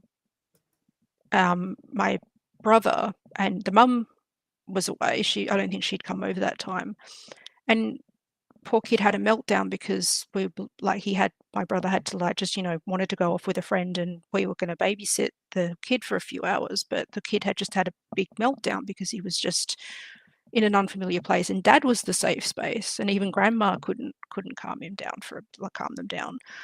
So it's like kids will just react. Like, sometimes you have to just exude calmness around a child, because your fear, they'll pick up on it. So this dad just needs to be given a safe way to transition into being a dad on that level, and you're not giving him the opportunity to do that.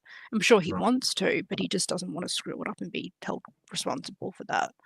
So I think she needs to be a little bit more sympathetic to him not knowing what to do. Like, not that if he was really being a dick about it, then yeah, but I don't think this guy is. I think he's like, well, you're not helping me, so now I've got to go to my mum and help me. And then it's like, well, no, you're not allowed to talk to your mother about it. It's like, well, tell him what he needs to do, because obviously you don't like the fact he hasn't figured it out. Maybe some people don't take the initiative to learn this stuff. They just don't. You can't expect everybody to take the initiative on how to raise kids. I think that I don't like children. I really don't like children. I don't like babies. No. But you know, I think that if you do want him to be a better father, telling him that, you know, just to man up is not particularly good information. Right. You know, and we don't know the motivations of him, kind of thing. We don't know whether he is, you know, just relying or not, kind of thing. So I don't know about that one.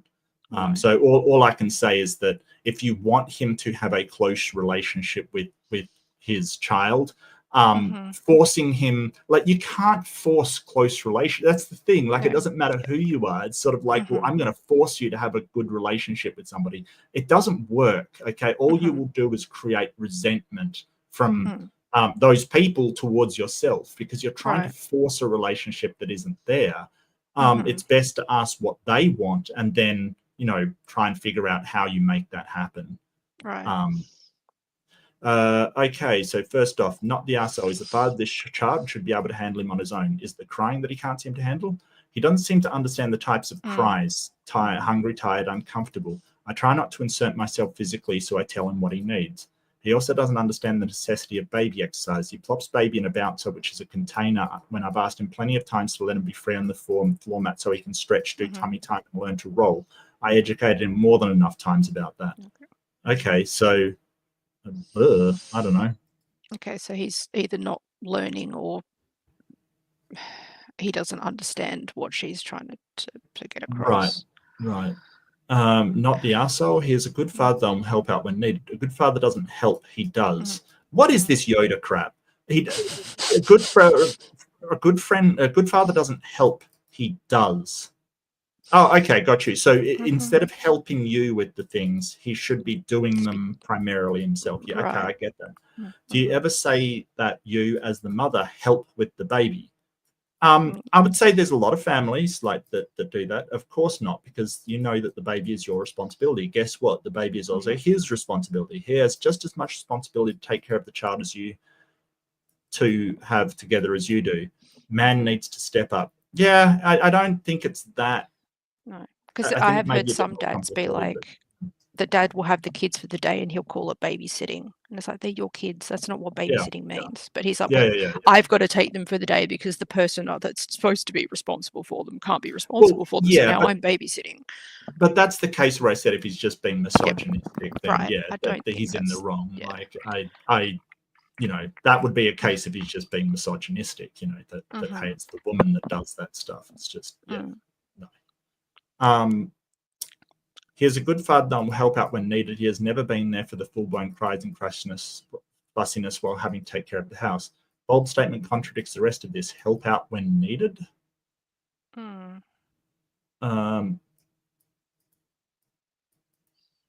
So yeah, I suppose so.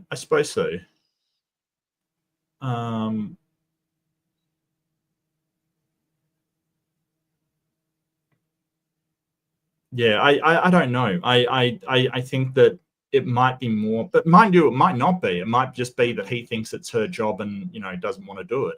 It could be that simple. Things rarely are, but that's where, again, like if there's one thing you take away from all of this, it's that all of this is a failure to communicate. All of it is. It is a failure to communicate again and again and again. Yeah. And this is again in that situation. But if you're planning to have kids, this is what baffles me. If you've really made a long-term plan about this, and neither of you have discussed at any point stuff like how do you feel about disciplining kids? How do you feel about being a father? Like, what's your idea of being a dad? They've just gone ahead and had the kid, like they're going to sort this out when the kid shows up, which is probably not the best idea. You've got 9 months. Well, tell a lie. You've probably got more like 6 months if you don't find out straight away. But you've got, if you've planned for this, you've given time and thought to having a kid. When did you not have the discussion about how you feel about parenting? Which is why people say you get that out of the way well within the first parts of a relationship. Because if you've got two like completely disparate ways of attitudes to child rearing, you shouldn't be getting together and having a kid and then compromising after the kid's shown up. Like if someone's really into physical discipline, which I don't think helps anything, and the other one's into just like, trying to communicate better. Why are you both getting together to have a kid in the first place? But it sounds like either nobody's asking these guys, like, what do you think a good father is? Or they're not being asked, like, what do you think your role in this should be? Like, do you see yourself being a hands-on dad, for lack of a better phrase, or do you see yourself, just sort of co-parenting while the mum just, doesn't go to work? Or do you want to be a stay-home dad because there's options available? Like, that might actually appeal to you. Like, is that something you would like to do? Because I would like to go and work. Like, when you're not talking about conversations, you should have had these conversations by then. And it's like she's just waited for the kid to show up and hope that he would just step up. And I'm sure he's trying, but she didn't sit there and go, hey, there's going to be times when I really need you to take this child off my hands. Just assumed it, and you could assume that. And don't get me wrong, I'm not hassling her for that, because if you're having a baby with a guy, assuming that he's going to be a hands-on father, that's not a wild assumption, right? That's just like sort of I would assume that as well, but there may be other reasons why he's not, but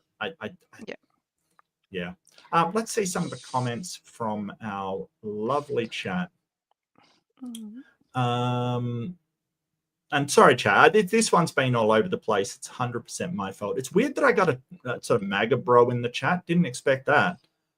Maybe anytime the word Trump is said, like it sends a signal to MAGA. Then just people come. It's part of the subscription service of being in MAGA. You get notified every time Trump gets mentioned by a leftist.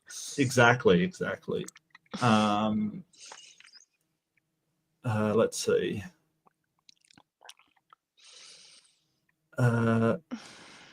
So just sit the guy down and let him know babies aren't as fragile as they seem. Otherwise, we would have never made it through the Stone Age. Something to that is probably true. But again, I will say that there's more to it. There's sort of more to it. So it's getting to the point where the bar is at, well, if the guy hangs around, that's enough. And I don't think that's enough. I think that is a problem, because sort of, where I think it was in Fight Club, where basically a generation raised by our mothers. Right? And this is 100% true. My dad was really absent, always at work kind of thing. I didn't feel like I had any kind of relationship with him. He didn't understand me. I didn't understand him really. And it's a shame. And so sort of that idea of you might screw it up is not just physical. It can also be, well, I wasn't close to my dad. My dad made me feel like crap. I don't want to be a father because, I'm going to screw this kid up kind of thing. So it can be that as well, Jason. So it's not just physical, but I get what you mean. It's just, I think that guys are being convinced that they are, they're horrible people. They're screw ups. There's nothing they can do right. And I think it's a shame. I think that there is a lot more to it than just, that. There's a weird sort of contingent of like people, this emotional labor thing, where like women are just like, well, I leave him a list of things to do and he still asks me all these questions, and like he's just not learning anything, and he's just so hopeless and so everything, and he just, and then it just turns into, well, he must be deliberately doing this, like, the weaponized incompetence thing. And then you just get fed up with them, because like, well, I have sat you down and I've given you all the instructions necessary to look after this kid. You clearly don't want to do it, and that's why you keep coming to me going, I don't know what to do, because you don't want to say out loud, I don't know what to do, and I don't feel like doing it, and have the kid back. I don't know what to do with this lump of flesh that you've put in front of me, and I don't know. And I think that's how some of us ended up, like, once we were sort of 5 years old, we were just fending for ourselves in those circumstances too. Like that, our parents just got us to the point where we could actually pick up a bowl of cereal, like make a bowl of food, like by ourselves, and then they could go out and do whatever they wanted for the rest of the day. It's like maybe you're waiting for that part of when the kid starts to become a bit more mobile. Maybe you'll be more like you'll just have a better sense of what to do. But a baby is just a baby, and they're going to need things apropos of whatever you're doing. That's why I don't have a kid, because I can't function if I'm trying to do one thing and baby's needs have to take priority. I'm selfish. I want to keep doing what I'm doing. I don't want to have to stop and feed a baby. That's my reasoning. I'm a selfish person when it comes to that. But guy's got a screaming baby in his hands. The baby won't stop screaming. He's just like, what do I do? Like, learn how to calm it down, learn how to just do the little teething things. Like, you can do this, and you're not going to drop the baby. Like, and I think some people are just like, oh god, this, if you put it in my hands, the kids are just going to explode in my face. Like, you've just got to just gain that confidence in your ability to do these things. Like, I don't think we should be constantly telling men that they're hopeless. There's something to be said about those slings kind of thing, that you put the baby in a sling close to your skin, and you just sit it there kind of thing. Like, people that they will get comfortable with you. They've just got to get, and that's why I'm really glad that, like, my brother had a kid in a time where you're like, the hospital is encouraging co-parenting, and there's actual programs that, as part of the insurance money, some of that goes towards new parent stuff. And we have a hospital here called Nagala in our state, and their primary function is to take new parents with kids up to like 18 months or something like that, because they're having problems at home rearing the kid and getting them to sleep, and getting them, like, they're just, they're losing it basically because they can't get this kid to sleep. They're having so much trouble. We will admit them into this facility just to help them, and the dad will be there. Sometimes, hopefully, the dad will be there too as a boarder, and you just bring the family in and you give mum a break and you try and sort of teach them like how to cope with this transition. Mhm. But then you would see people like come in with like they've got 3 kids very born close together, and then well, of course you're having problems because you've practically Yeah. got 3 babies at various baby stages. Mhm. And that can be a lot. But the dads are encouraged to be a part of the birth, be a part of the like just the initial phase, and get used to having a baby just in the house.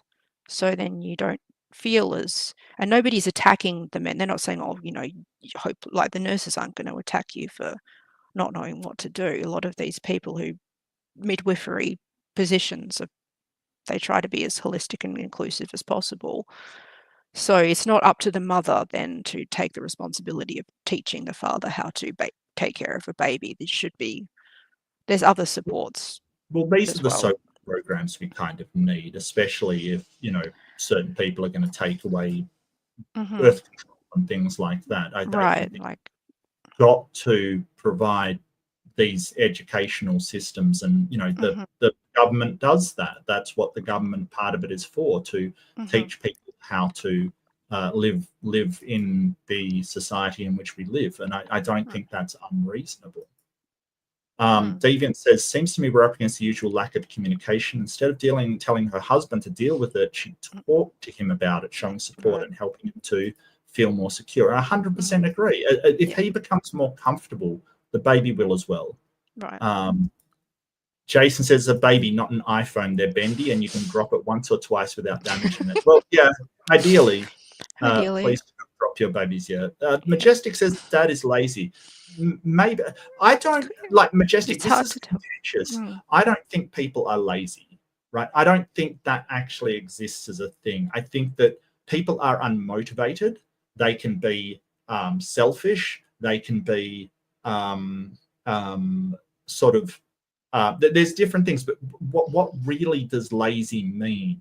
You know, like if somebody finds something that they want to do, that person will no longer be lazy. It's incredible the amount of people when they say, oh, well, that person's lazy, but then they go on to, you know, if they like doing something, that they will do all kinds of effort to do that thing, right? So I first sort of saw this when there's a game, I don't play it, it's called EVE Online, and it's sort of, you know, has all of these systems and stuff. And someone said, oh, this person that I worked with, he's so lazy and stuff like that.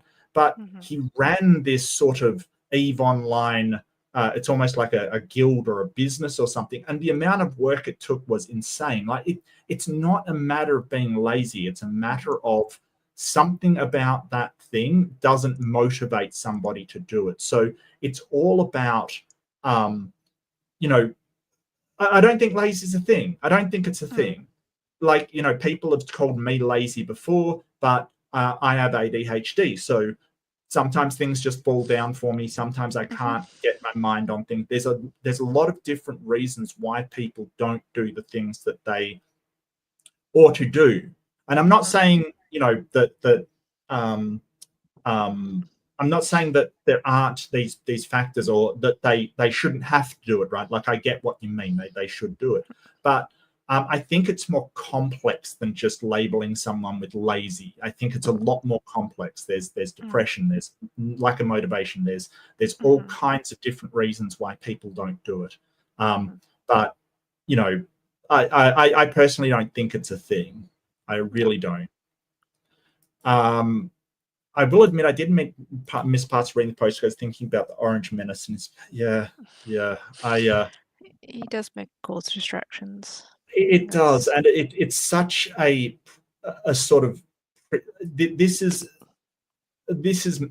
I mean, it's huge. It what's feels happening. pervasive, and I think that's the part that frustrates me the most. It is so pervasive. I would kind of like the media like to maybe shut up about it for a day, but kind of can't afford to because he's doing stupid stuff. But you know, here's the question: what would happen if we just? I mean, I just don't watch the news sometimes as an individual. I believe in media cleansers, for lack of a better phrase. Oh, that's an awesome phrase.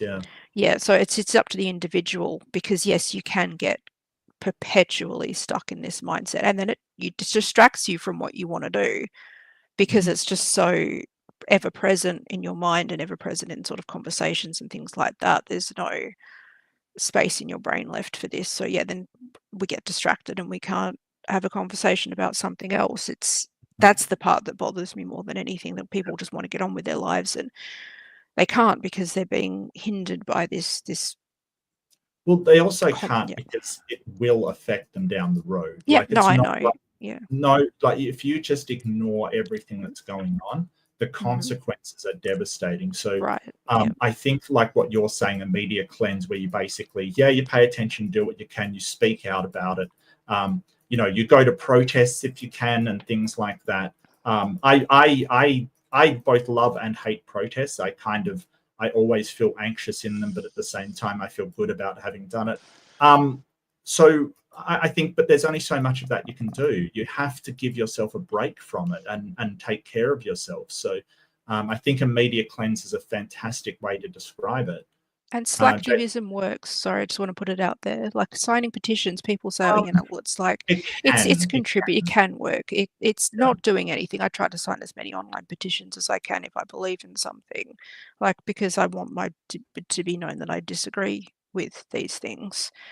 But I feel it's the individual can do something without, physical participation. There is always a way that you can contribute to a cause, even if you can't physically feel like you can physically contribute. Hey, online is fine. Just I guess the big thing is just do something. Just send a letter to your representative, or I do that a fair bit. Like just send an email out. It's probably nothing, but if everybody does almost nothing, it'll become a whole load of something eventually. That's the thing. Like if enough of us do almost nothing, it'll be something. I was trying to pay attention just to the safe side of everyone's. Thank you, Jason. I appreciate it, mate. Stay-at-home dads are awesome. Yeah, I don't look. There was a stay-at-home dad in New Zealand, and he was a stay-at-home dad for the Prime Minister of New Zealand. Jacinta Ardern was one of the best prime ministers they have ever had. She was amazing. During her leadership, that Australian went over and shot up the mosque because, of course, some idiot Australian went over and shot up a mosque because he couldn't do it in Australia because you can't get hold of weapons in Australia like the ones he wanted to use. So, and that was Christchurch, I believe, Christchurch. She handled it fantastically. Really good leader, one of the best leaders in the world. So anybody that tells you that women cannot be leaders of a country, look at her. Look at who was the German lady that led Germany? Angela Merkel. Yeah, led Germany for ages. An amazing leader. Like, okay, you may disagree with some of the things that she did, but they were good leaders. And Jacinta Ardern's dad was a stay-at-home dad with their baby, and he was fantastic. And the stigma associated on men for, oh, you're a stay-at-home dad, it's just get out of here. You don't even let a man go grocery shopping with his wife over there without calling him, fellas, is it gay to love your wife? Like that joke constantly comes up in these comments. Who was that? That was the possible VP, I think, of Kamala, the whatever guy that it was terrible. I can't remember his name because he was barely in the spotlight. Tim Walz. Yeah, so they see him like grocery shopping with his wife, and suddenly like Fox News is like, this how unmanly of this man to deign to be involved in a womanly activity, because these are the men that don't do the laundry, they don't look after their kids. The mother is, the Stephen Crowders of the world who just put it all on the mother and then get butthurt whenever she just wants a basic liberty. There's really something for teamwork being better than the sum of its parts. Right. Like if like when we go shopping, and I go shopping with Lynn all the time, so if that makes me a girly man, I'm a girly man then. But like just being able to like you pack the groceries and I lay them out kind of thing, and just the teamwork required. I think look, teamwork makes the dream work. Okay. Teamwork makes the dream work. What the Beck says, 2 months is plenty of time to acclimate to a baby. Yeah, if you know how. Yeah. No, maybe he didn't feel he could. Yeah, like I think he should be sort of used to having a baby in the house at that point. Yeah. I like crawlers, easier to keep up with. Toddlers are too fast. Okay. When they learn families, to run, they run. yeah, that's true. Families should raise kids together. The responsibilities for both parents. Yeah, I agree. I agree. And I think He was the attitude to blended parenting or blended families is you just treat everybody as a single family. You don't act like they've got two separate families. Sometimes the best thing is to just all work together if you're stuck in a situation like that. So yeah. Unmotivated and selfish is a better way to describe it. Yeah, so you can address that though, but instead of sort of just saying, "Hey, lazy, we've got to cure that," you've got to ask why they're unmotivated. That's why the best managers, they don't just say, "Hey, this person's lazy, I don't want to deal with them." They say, "Okay, so why isn't this person motivated? Is it something the company is failing to provide? Is it something happening at home that we can't do anything about? What is it that's causing this person not to be motivated in their job?" A lot of the time, it's very small stuff, like it's really small stuff. Yeah, you've got 2 kids. That's awesome, Jason. You've got 3 boys biological, 4 adopted, 3 girls and 1 boy. Oh, that's cool. That's cool. I have signed petitions against Pornhub, and it did work. I'm pretty sure Pornhub's still around. I think it needs to be way more regulated, quite frankly. But like, it was funny because they were talking about banning the porn, and it just reminds me of that joke. That I can't remember who made it. It was like, if they banned all the porn off the internet, there'd only be one website, and it'd be called "Bring Back the Porn." Yeah. Well, I've just demonetized my stream, so yeah, there we go. I miss Pornhub. What is it? Did it go? Is it not there? I think it might have gotten banned in a few states over there. Oh, really? I'm not sure. I don't know how far they got with that, but it was pretty close. Like, that's why a lot of trans people on YouTube were worried that they were going to get sort of shadow banned because it's sexual content. If I recall, that joke was in a Scrubs episode, I think. Yeah.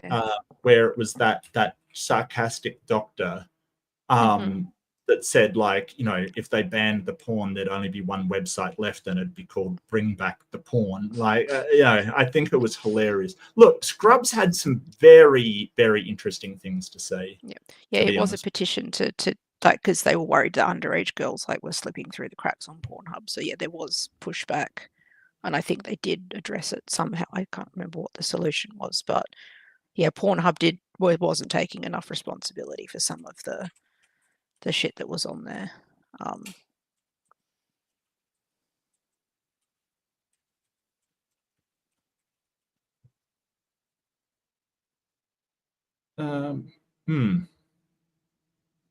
Maybe I'm wrong.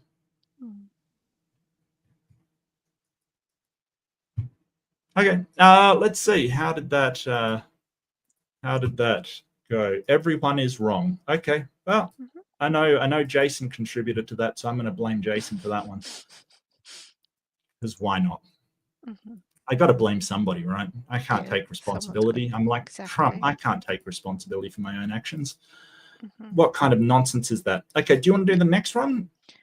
Was it the next one's an update? Is it? Oh no. Okay, maybe I'll just refresh then.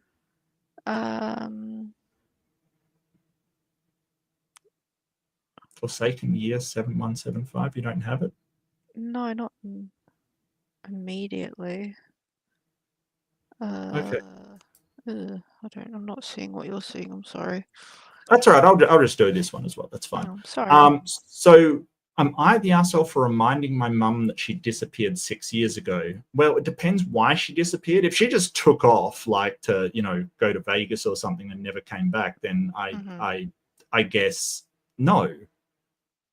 If she was kidnapped or something, then yeah, probably. Right. Like, so what do you mean by disappeared? Like, is really what I'm saying. As I gather, she just abandoned her child, and so absolutely not. If you disappeared 6 years ago. Yeah. So me, 18-year-old mum and dad divorced 6 years ago. Her new husband didn't want her to see my dad, so she let my dad have custody of me and didn't exercise visitation. Wow. Okay, that's brutal. That's brutal. Like, seriously, her new husband's a dick. Like, oh, you're not allowed to see the old relationship, the person you had a child with. Mm-hmm. She contacted us last month saying she had divorced him and would like to reconnect. Ugh. Wow. All right. Yeah, no, I'm feeling bad for this person already. I don't know if it's a guy or a girl. Either way, it's just horrible. Dad told me it's up to me, so I said, why not? Things have been kind of awkward between us. Obviously, I've changed a lot since she last saw me. So that was 6 years. Damn.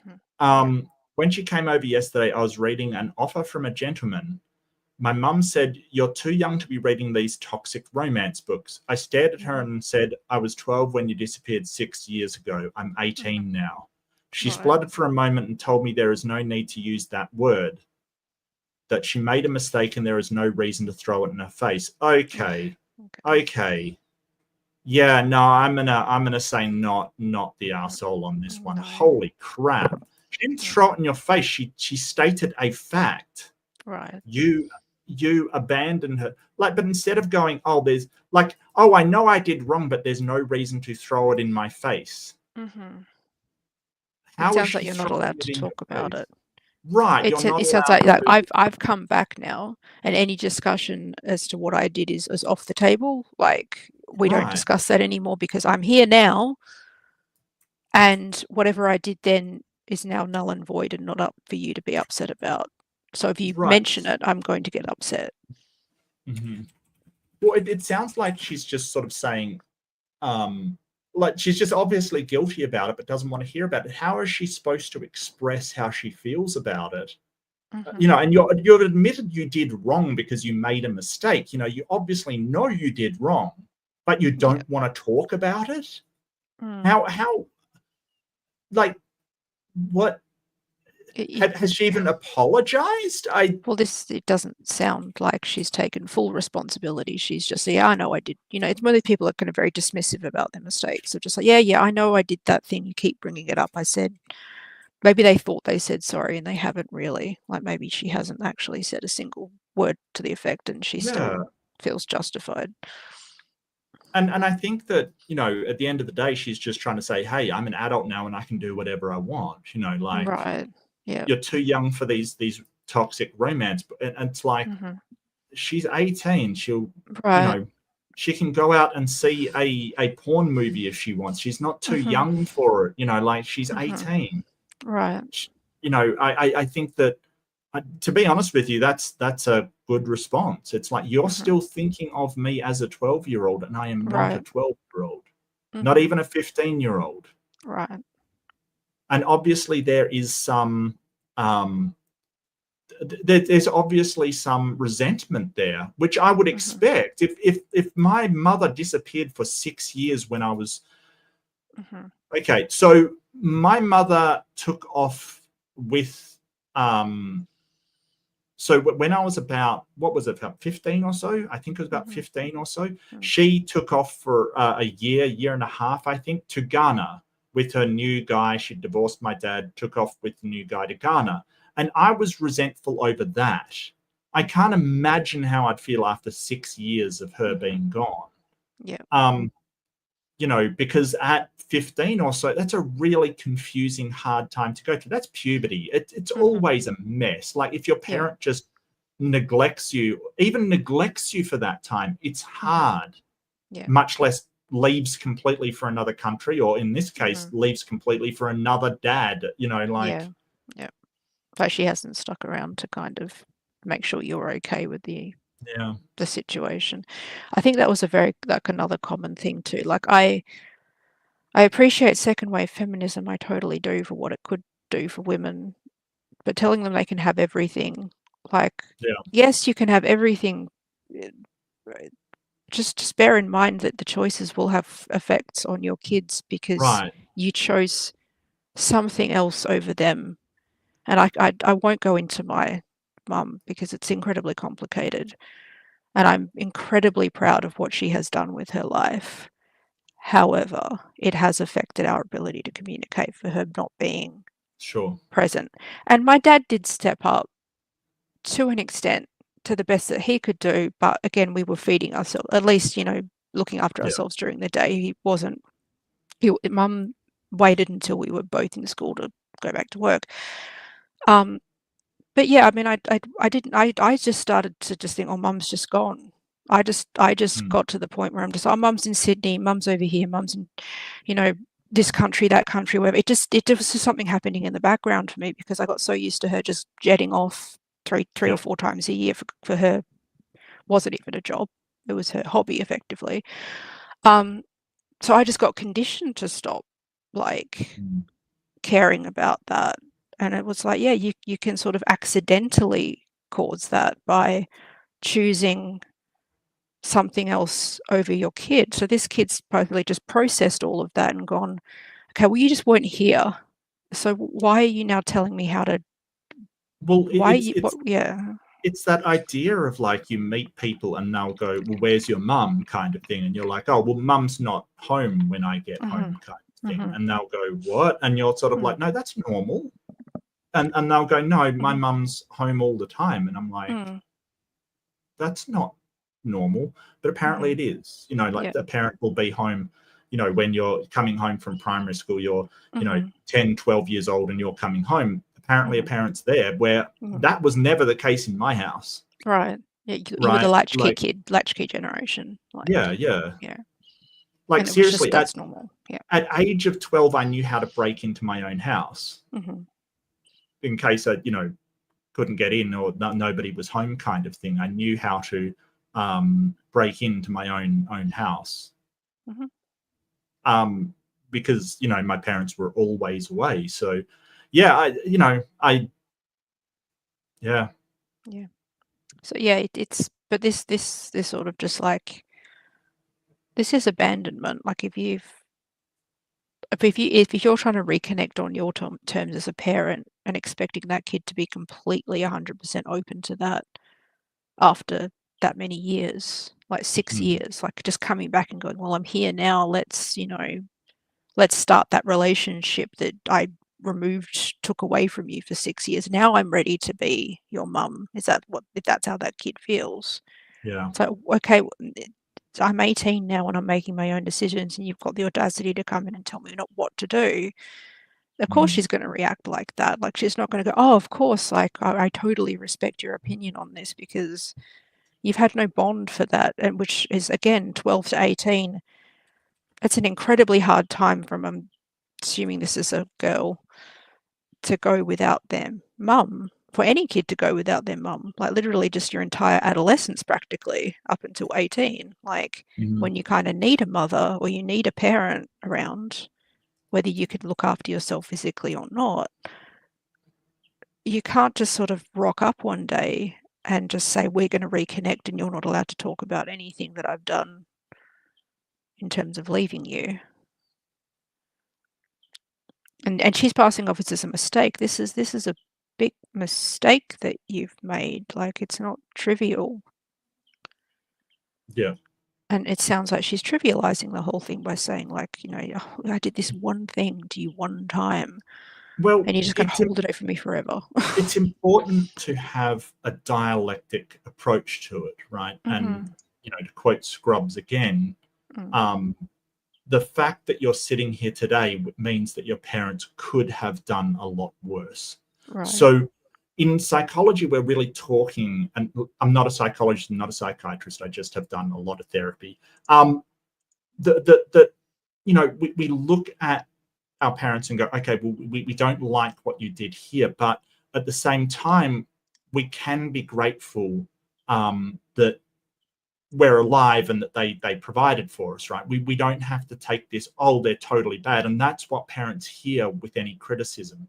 So I think as a parent, you really have to understand to take on board criticism without making it like, oh, well, I'm a bad parent, right? That if a child says, hey, this is a problem and I feel bad because of this, it doesn't mean that you necessarily did anything wrong. Right. You're doing, like, there's a whole point about a good parent is good enough, basically, right? That you do the best you can. And at the time, we were very poor and they had to work. Like, it isn't like they may have not had a choice, or There may have been things they could have done differently, but at the end of the day, we survived it, and we're here.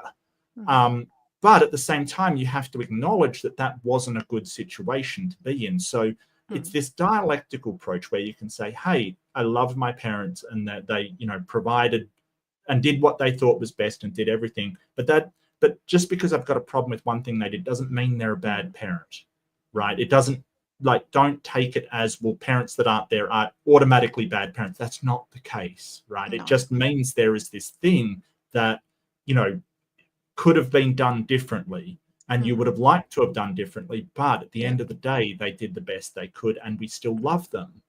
Right. But parents hear any criticism and they go, oh, well, I'm a bad parent and you don't love me. No, not at all. And I don't want it to come across like that. No. And I don't think there is a perfect parent. I don't think there is a perfect way to parent a child, because you will have a child that will have differing needs. So one course of action will differ from another's, and one needs more from you than another might. Like, maybe make it dependent on, what the kid actually needs, rather than just sort of applying every single sort of thing that you would get in a book. There's only so much you can do as they're growing up.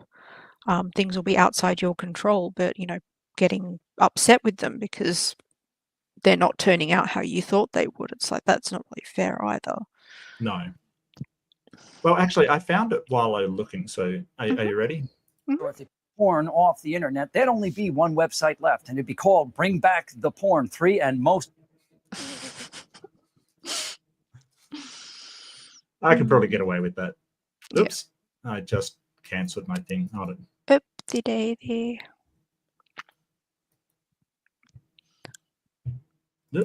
There we go. Okay. Well, let's see what people have to say. Not the asshole. Accepting any criticism or correction from a parent who has abandoned you 12 to 18 would be difficult. You've learned to grow up without her, and you don't need her growing up now trying to mother you. That ship sailed piloted by her. Oh, I like that. That ship sailed piloted by her. Kind of did, yeah. You don't get to tell her what to do and sort of pass judgment on her life decisions when you haven't been there for, 6 years? That's a third of her life. She's 18. Right. That's literally a third of her life. Right. That said, I'm sure abandonment hurt you. Yeah, and you've got to express that. Come to terms with it. She can't demand anything from you. Yeah. Sorry, the mother chose the new husband over her. That's the other thing. That's like, that husband dictated that, and then she's like, well, now he's gone. Yeah. What are you saying? If he hadn't left you, you would have just stayed away for the entire time because he would have demanded you not have a relationship with the daughter? And now, I don't know. But I mean, that is horrible for you to go, okay, well, I've got this child with this other person, and your husband goes, well, I don't want you to see that other guy, so you're going to have to give up your child. That is awful. That's awful. And that you just did that. Like, that was her failing, not yours. Yeah. She can't demand anything from you about you. Earned for you to believe in her at all. She proved this every parent you could not rely on. Please know that no child, including you, deserves to be abandoned by a parent. Correct. That was her failing, not yours. Your words to her were accurate and spot on. Sadly, she doesn't sound like someone who has a clue what she did and how wrong and hurtful. Well, she may do, and that's why, because some people, when they do something wrong, they're so ashamed of it that they don't want to hear about it, right? And part of being an adult is sort of, when you do wrong people, because you will wrong people, is allowing them to express what they feel about it without, and letting them do that, and acknowledging what you've done to hurt them. That's part of being an adult. You have to, if you know that you've done something wrong, you have to allow them to express how they feel about it and say, I understand, and, I won't do it again. And, relay to them that you accept how they feel. So, because when you go, oh, well, I don't want to hear about it, it just, to them, it's just like you saying, well, I don't care how you feel about it. That's what comes across. But just because you've done something wrong, it doesn't make you a bad person, right? You made what a you mistake. Do with that. Yeah. Right, you've made a mistake, and this is a 6-year mistake. It's a big one. It's huge, but that doesn't make you a bad person. This whole idea of once you've done something bad, you are irredeemable. No, you can't. Everybody can change. It's really hard to change core beliefs, but you can change. It is possible. So it doesn't make you terrible. It just means you're a person that did a terrible thing. Right? But be kind to yourself. We all screw up. We've all done terrible things because we're human. We screw up. That's how we learn from mistakes. And boy, have we, like, everybody has. But that doesn't mean that you're automatically, a horrible person. And it doesn't mean that you can't make it up to people and carry on with your life and do good and do some stuff. And it doesn't mean you need a God to forgive you. No. And that's always baffled me. Yeah, because that's not even taking responsibility either. If you get God will forgive me, because I think some people really do think, well, I don't have to apologize because God will forgive me and his opinion only matters over anyone else. So some people just never take responsibility. You're bad if you don't take responsibility and you don't admit, like, you don't even take one step out of the 3-step apology process or whatever. If you don't even acknowledge your accountability and where you went wrong, that sort of makes you more of a bad person than just doing the thing. Well, it kind of reminds me of narcissists, right? Like talking about Trump, like those narcissistic people that can, who like, they can't justify. Yeah.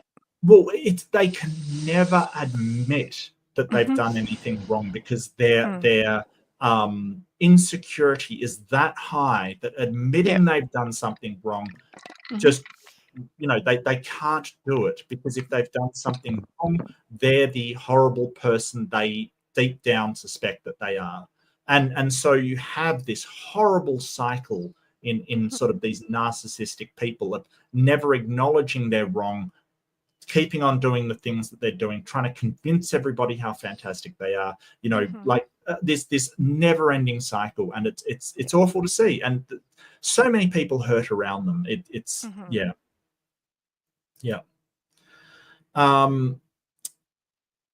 Oh, did I close the wrong one? I did.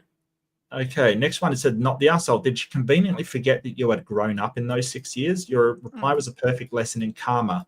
I don't know about that one, Chief. It really depends. Like, where she goes from here really depends on what kind of relationship she wants with her mother. Like, does she even want her back in her life? We don't know that. Well, she seemed to be okay with it. Like, she's like, why not? We'll just try. Like, she seemed open to that, but it's hard. Yeah, but it's not that simple. Yeah. It may be let's see her again and see what she does. Is she willing to apologize? Is she willing to make up for that time? Right. Like, how is that going to look? Not just let her back in and not. Right. Is she actually interested? Like, because when someone's interested and they will ask you about your, what you like, what your hobbies are, what, they're interested in getting to know you. If she doesn't want to know her, then, I mean, maybe it is to feel that out. I don't know. The poster hasn't said, but, it depends. Really what she should do will depend on what the reasonable expectation of what she wants out of it. If she wants her mum to get stuffed, then I totally understand that. Like, I really do. I really do. Not the arsehole. Damn, OP. Most people don't lead with the nuclear weapon. I don't think that's a nuclear weapon. No. Like, if you didn't resort to name calling, you were just stating a fact. Right. That isn't a nuclear weapon. That's a perfectly reasonable answer. It may feel like a nuclear weapon, right? But that's because what the mum has done is so horrible. But sorry, go ahead. Just looking at this now, just rereading that, I did find the post. I had to Google for it for some stupid reason. It says the mum comes in and goes, "You're too young to be reading these toxic romance books." So the mum's stuck in a suspended animation, thinking this kid's still 12 because she's got no context of her between the ages of 12 and 18. Correct. Yes. So she's just gone, "You're still my 12-year-old kid that I abandoned." Yeah. And she's like, "I'm a legal adult now. I can read whatever the heck I want, wherever this is. I'm allowed to buy the book. I'm allowed to read the book. I'm not literally. I have grown in that time." And you're astonished that I'm a different person between that. If you've come back to a kid thinking they're going to be a kid 6 years after the fact, that's bizarre. That's like, Yeah, I mean, she's I know not a you get child. She's a no, young woman. Yeah. right. Like, I mean, sometimes you don't see a kid for a few years and you're like, wow, they've grown.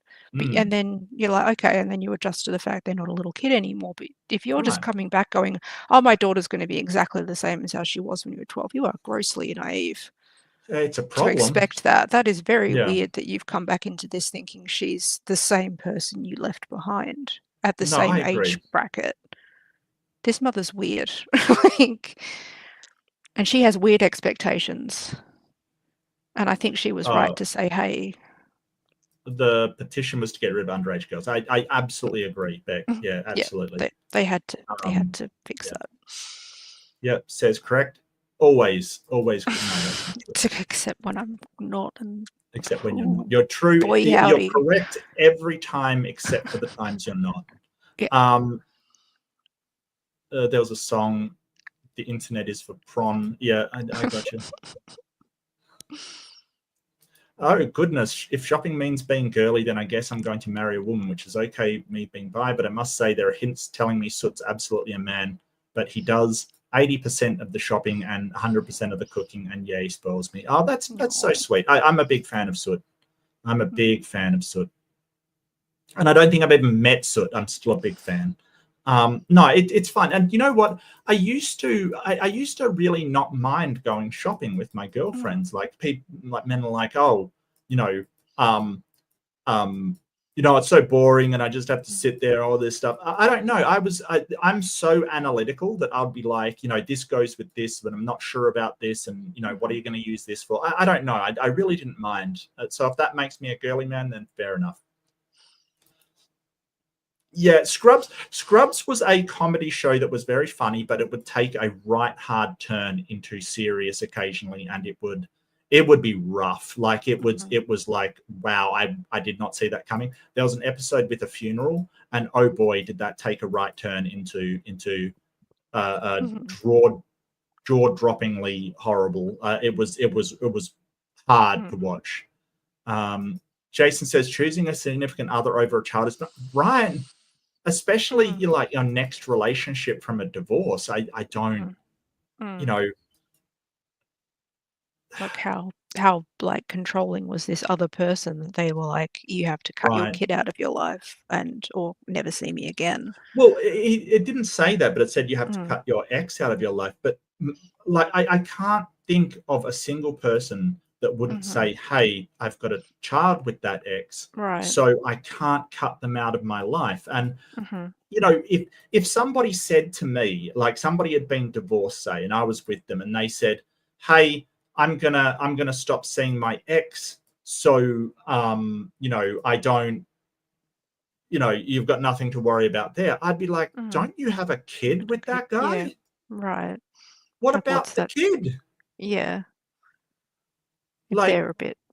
Yeah, I would be like, I'm not so sure I want to be with you if you're willing to cut your kid out of your life. Right. Like that seems brutal. Right.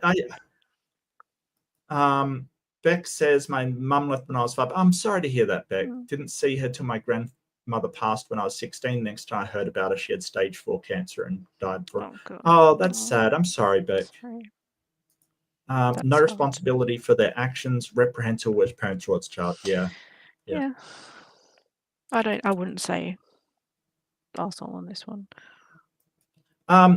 Reed says, I need to know what an actual clinical narcissist diagnosis looks like, because too many of these people sound like clinical narcissists to me, but I'm not qualified to say that probably. Yeah, and neither am I really. No. So like with a lot of disorders and things, we're really getting an idea that people are on a spectrum. It's like people say I have OCD, and then they're not diagnosed with OCD because that's a disorder, but everybody has these sort of obsessive compulsive little bits and pieces here. So we're all kind of on a spectrum kind of thing of from, almost nothing to very, very severe. And so when you're sort of diagnosed with a disorder, it's sort of more on the severe side, that it affects your life in some kind of negative way.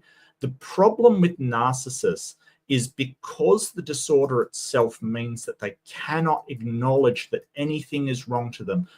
They cannot acknowledge even to themselves that they're not perfect, right? They're absolutely fantastically perfect that they never actually go and seek diagnosis because they cannot admit anything is wrong. And that's why it's particularly problematic. And there's probably a lot of people out there who would be diagnosed narcissistic, but they'll never go get that diagnosis.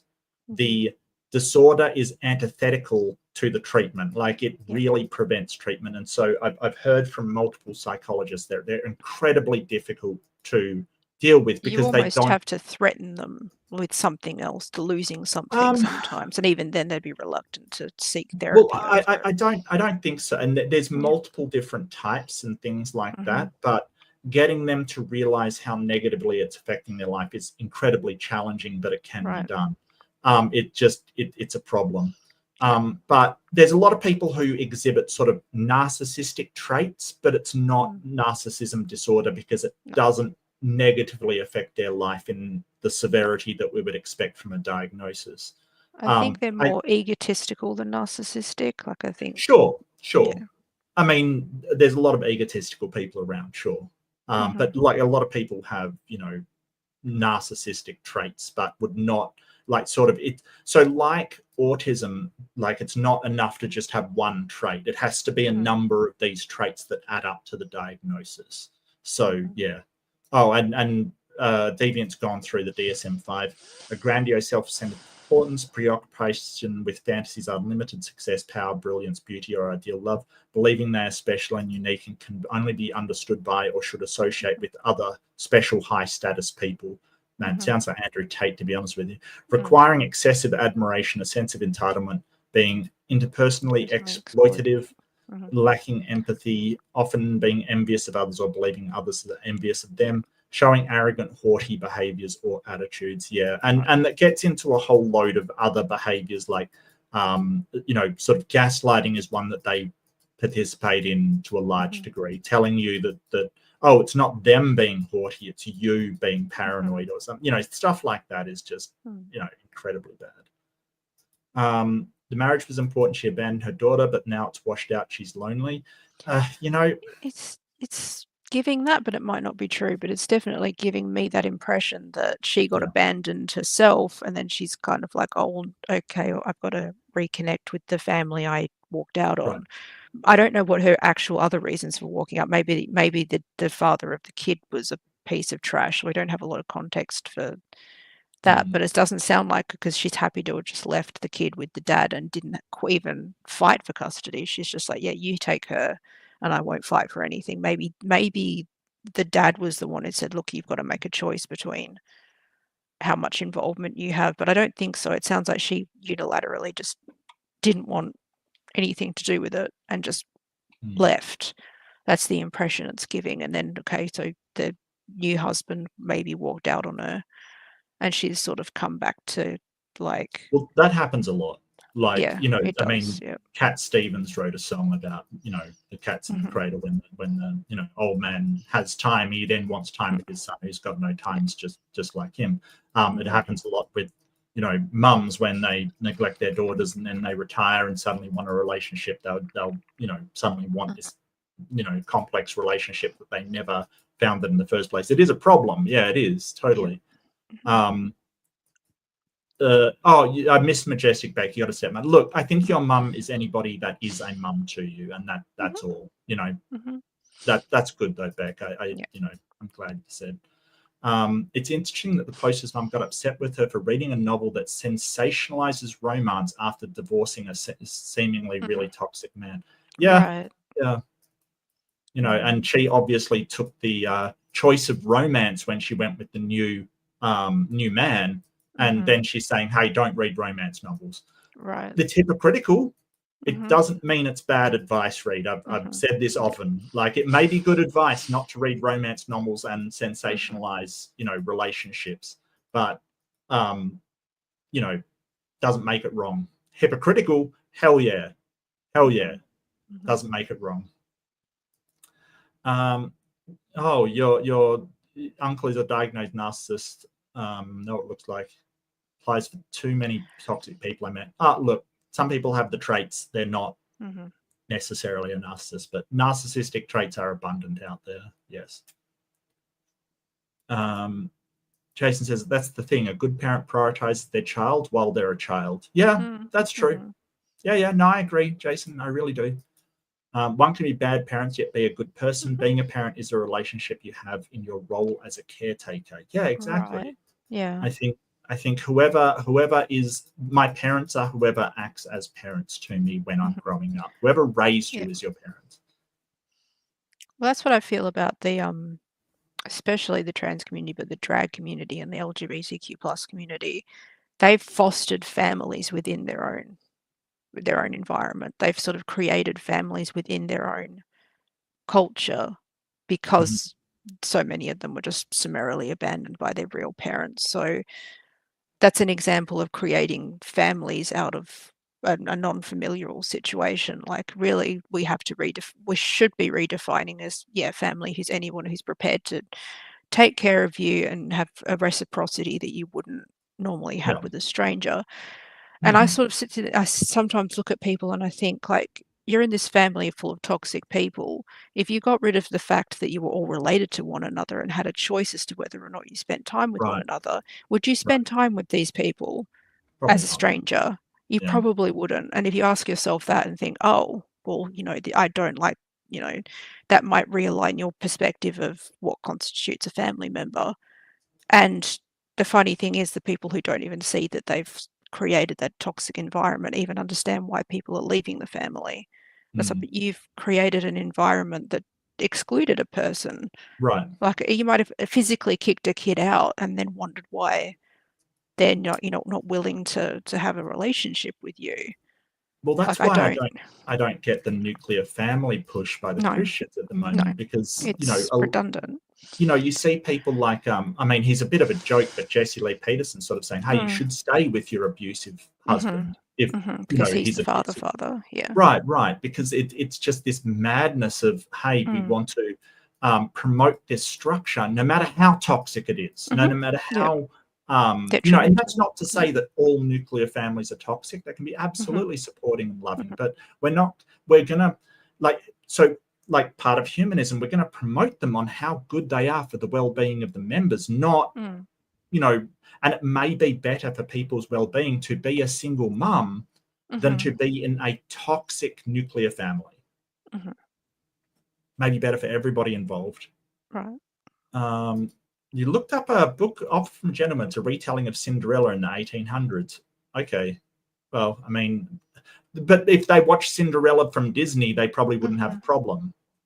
No, Go right. figure. But that's the sanitized version of whatever, because that isn't entirely a sanitized story. Disney's got a lot to answer for. Yeah. That's not a part. That's a crucial first step in reparation. Yeah. You can't skip the accountability phase. No, I agree. I agree. You use your attention deficit. Yeah, I would, but my autism kind of conflicts with that, to be honest with you. So, God, if you could get the two to talk to one another and actually, I know, maybe I can balance them out and be like just a normal person one day. And I don't hold out a lot of hope. What elevates to?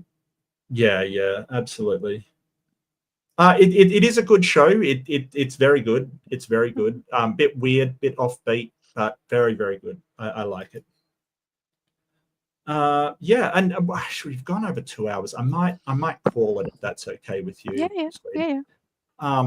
Yeah. So how did the last vote go is a question. I don't know. Poster is in the right. Yeah, absolutely agree. Absolutely agree.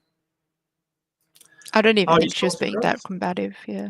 You didn't enjoy the humor. No, that's fair. Humor is a very personal thing. Some people like some humor and some people don't. Some people love Monty Python. I love Monty Python. Some people think it's idiotic. I mean, humor is one of those things. I love Terry Pratchett. Some people hate it.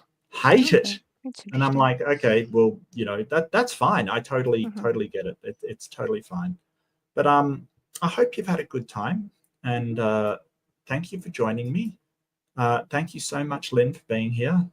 Sorry we got so off base on the current ridiculousness, the current clown circus, the clown party that's happening in the US, because holy crap, it is absolutely bafflingly, like, seriously, you can't make this stuff up. Like, No. Idiocracy was ridiculous, and Yeah. this is worse than Idiocracy. Not Like, enough 100% people saw worse. that movie. That should have been a required educational subject matter Right. for Well, how correct it is.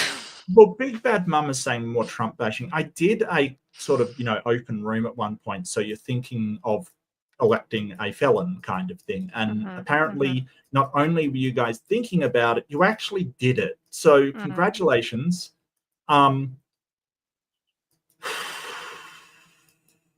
Bewildering. It's just incredible. But I should have a debate coming up. I'm very excited about it. It will be live on this channel, and that will be Friday night Eastern time, Saturday if you are in the time zone I am in. So Saturday morning debate, and the topic will be which is better for society, Islam or secular humanism, even though the title that is apparently up is the Quran scientifically accurate, which was the last debate I did against Nadir. So I think he's just thrown up the same, just reuse details on YouTube and let it fly. So watch the news tomorrow. Okay. Must flying, sir. Yeah, yeah. But yeah, I don't even know what to say about it anymore. I think I'm exhausted with it at the moment, to be honest with you. I will watch the news tomorrow, Jason, but I think I'm a little bit exhausted, mate. It is exhausting. And yeah. Do you have anything to add, sweetie? Anything? Yeah, I'm not I think America's slowly sort of learning that the world does think about them a bit too much. And I think part of them were like, why do you even care? Why are all these other people weighing in on this? We have to keep constantly reminding other countries that we affect each other. Australia does things that affects other countries. I'm not sitting here saying that we're perfect. Absolutely. We're founded on imperialism. We can't sit here and point fingers and say any one colonialist country is better than the other. We're still making mistakes that piss me off.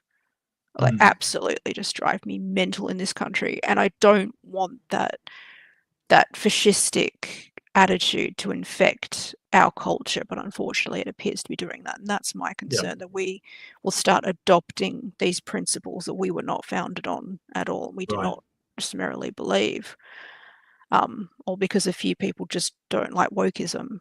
Like these things that they're yelling against don't even affect them on a day-to-day basis, except that we don't even have technically freedom of speech. We're not losing anything by giving trans people rights, but you seem to think that that's an affront to your ability to say certain words, and you're policing language and things like that. People are just trying to exist. They're just trying to get through their day, and they want basic rights and basic respect. Yeah, it's important to make note, though, we don't have freedom of speech in the Constitution. There is laws governing it, though. It's just not written into the Constitution, because our Constitution is an archaic document from the frigging 1900s kind of thing. We are not perfect over here. We do not claim to be perfect, but you could learn some things from us if you open that sort of channel of communication. And we've listened to you guys a lot. We know exactly what's going on. We feel like we know more about I know more American presidents off the top of my head than I do Australian prime ministers. It's ridiculous, because I've just grown up with this just influx of Americana, and that's just what I was exposed to. I wouldn't say that, but I just don't feel like I got told enough about. I'd had to get to like year 11, 12 to learn any sort of real gritty Australian history stuff. We got really watered down information in school. Didn't. I was aware, like, we did sort of a pretty comprehensive colonialism stuff, and then by the time I hit high school, they were introducing the the atrocities that occurred against the native Australians. So I think that I got a pretty decent rundown, I would say. But I totally understand it. Like, it seems to be pervasive what America is doing at the moment, which is annoying. It's annoying. But there's no reason, like, I mean, here's the thing: like America's slapped a 10% tariff on China. China's put 15% back. That's going to hurt the US so hard. We will never do that. We will never do that. Our entire economy is based around China's our biggest trading partner. There's no way we're going to do it ever. So, but you know, it's really tragic that US allies will start to go, well, we're not that close to them, because nobody wants to tariff China. Like, I don't know, but yeah, major protests in all the state capitals tomorrow. Good, get out there, take a sign. If you don't have a sign, take your voice. If you don't have a voice, just take yourself. Like, seriously. Safety in numbers. Safety in numbers. Look out You for don't- each other.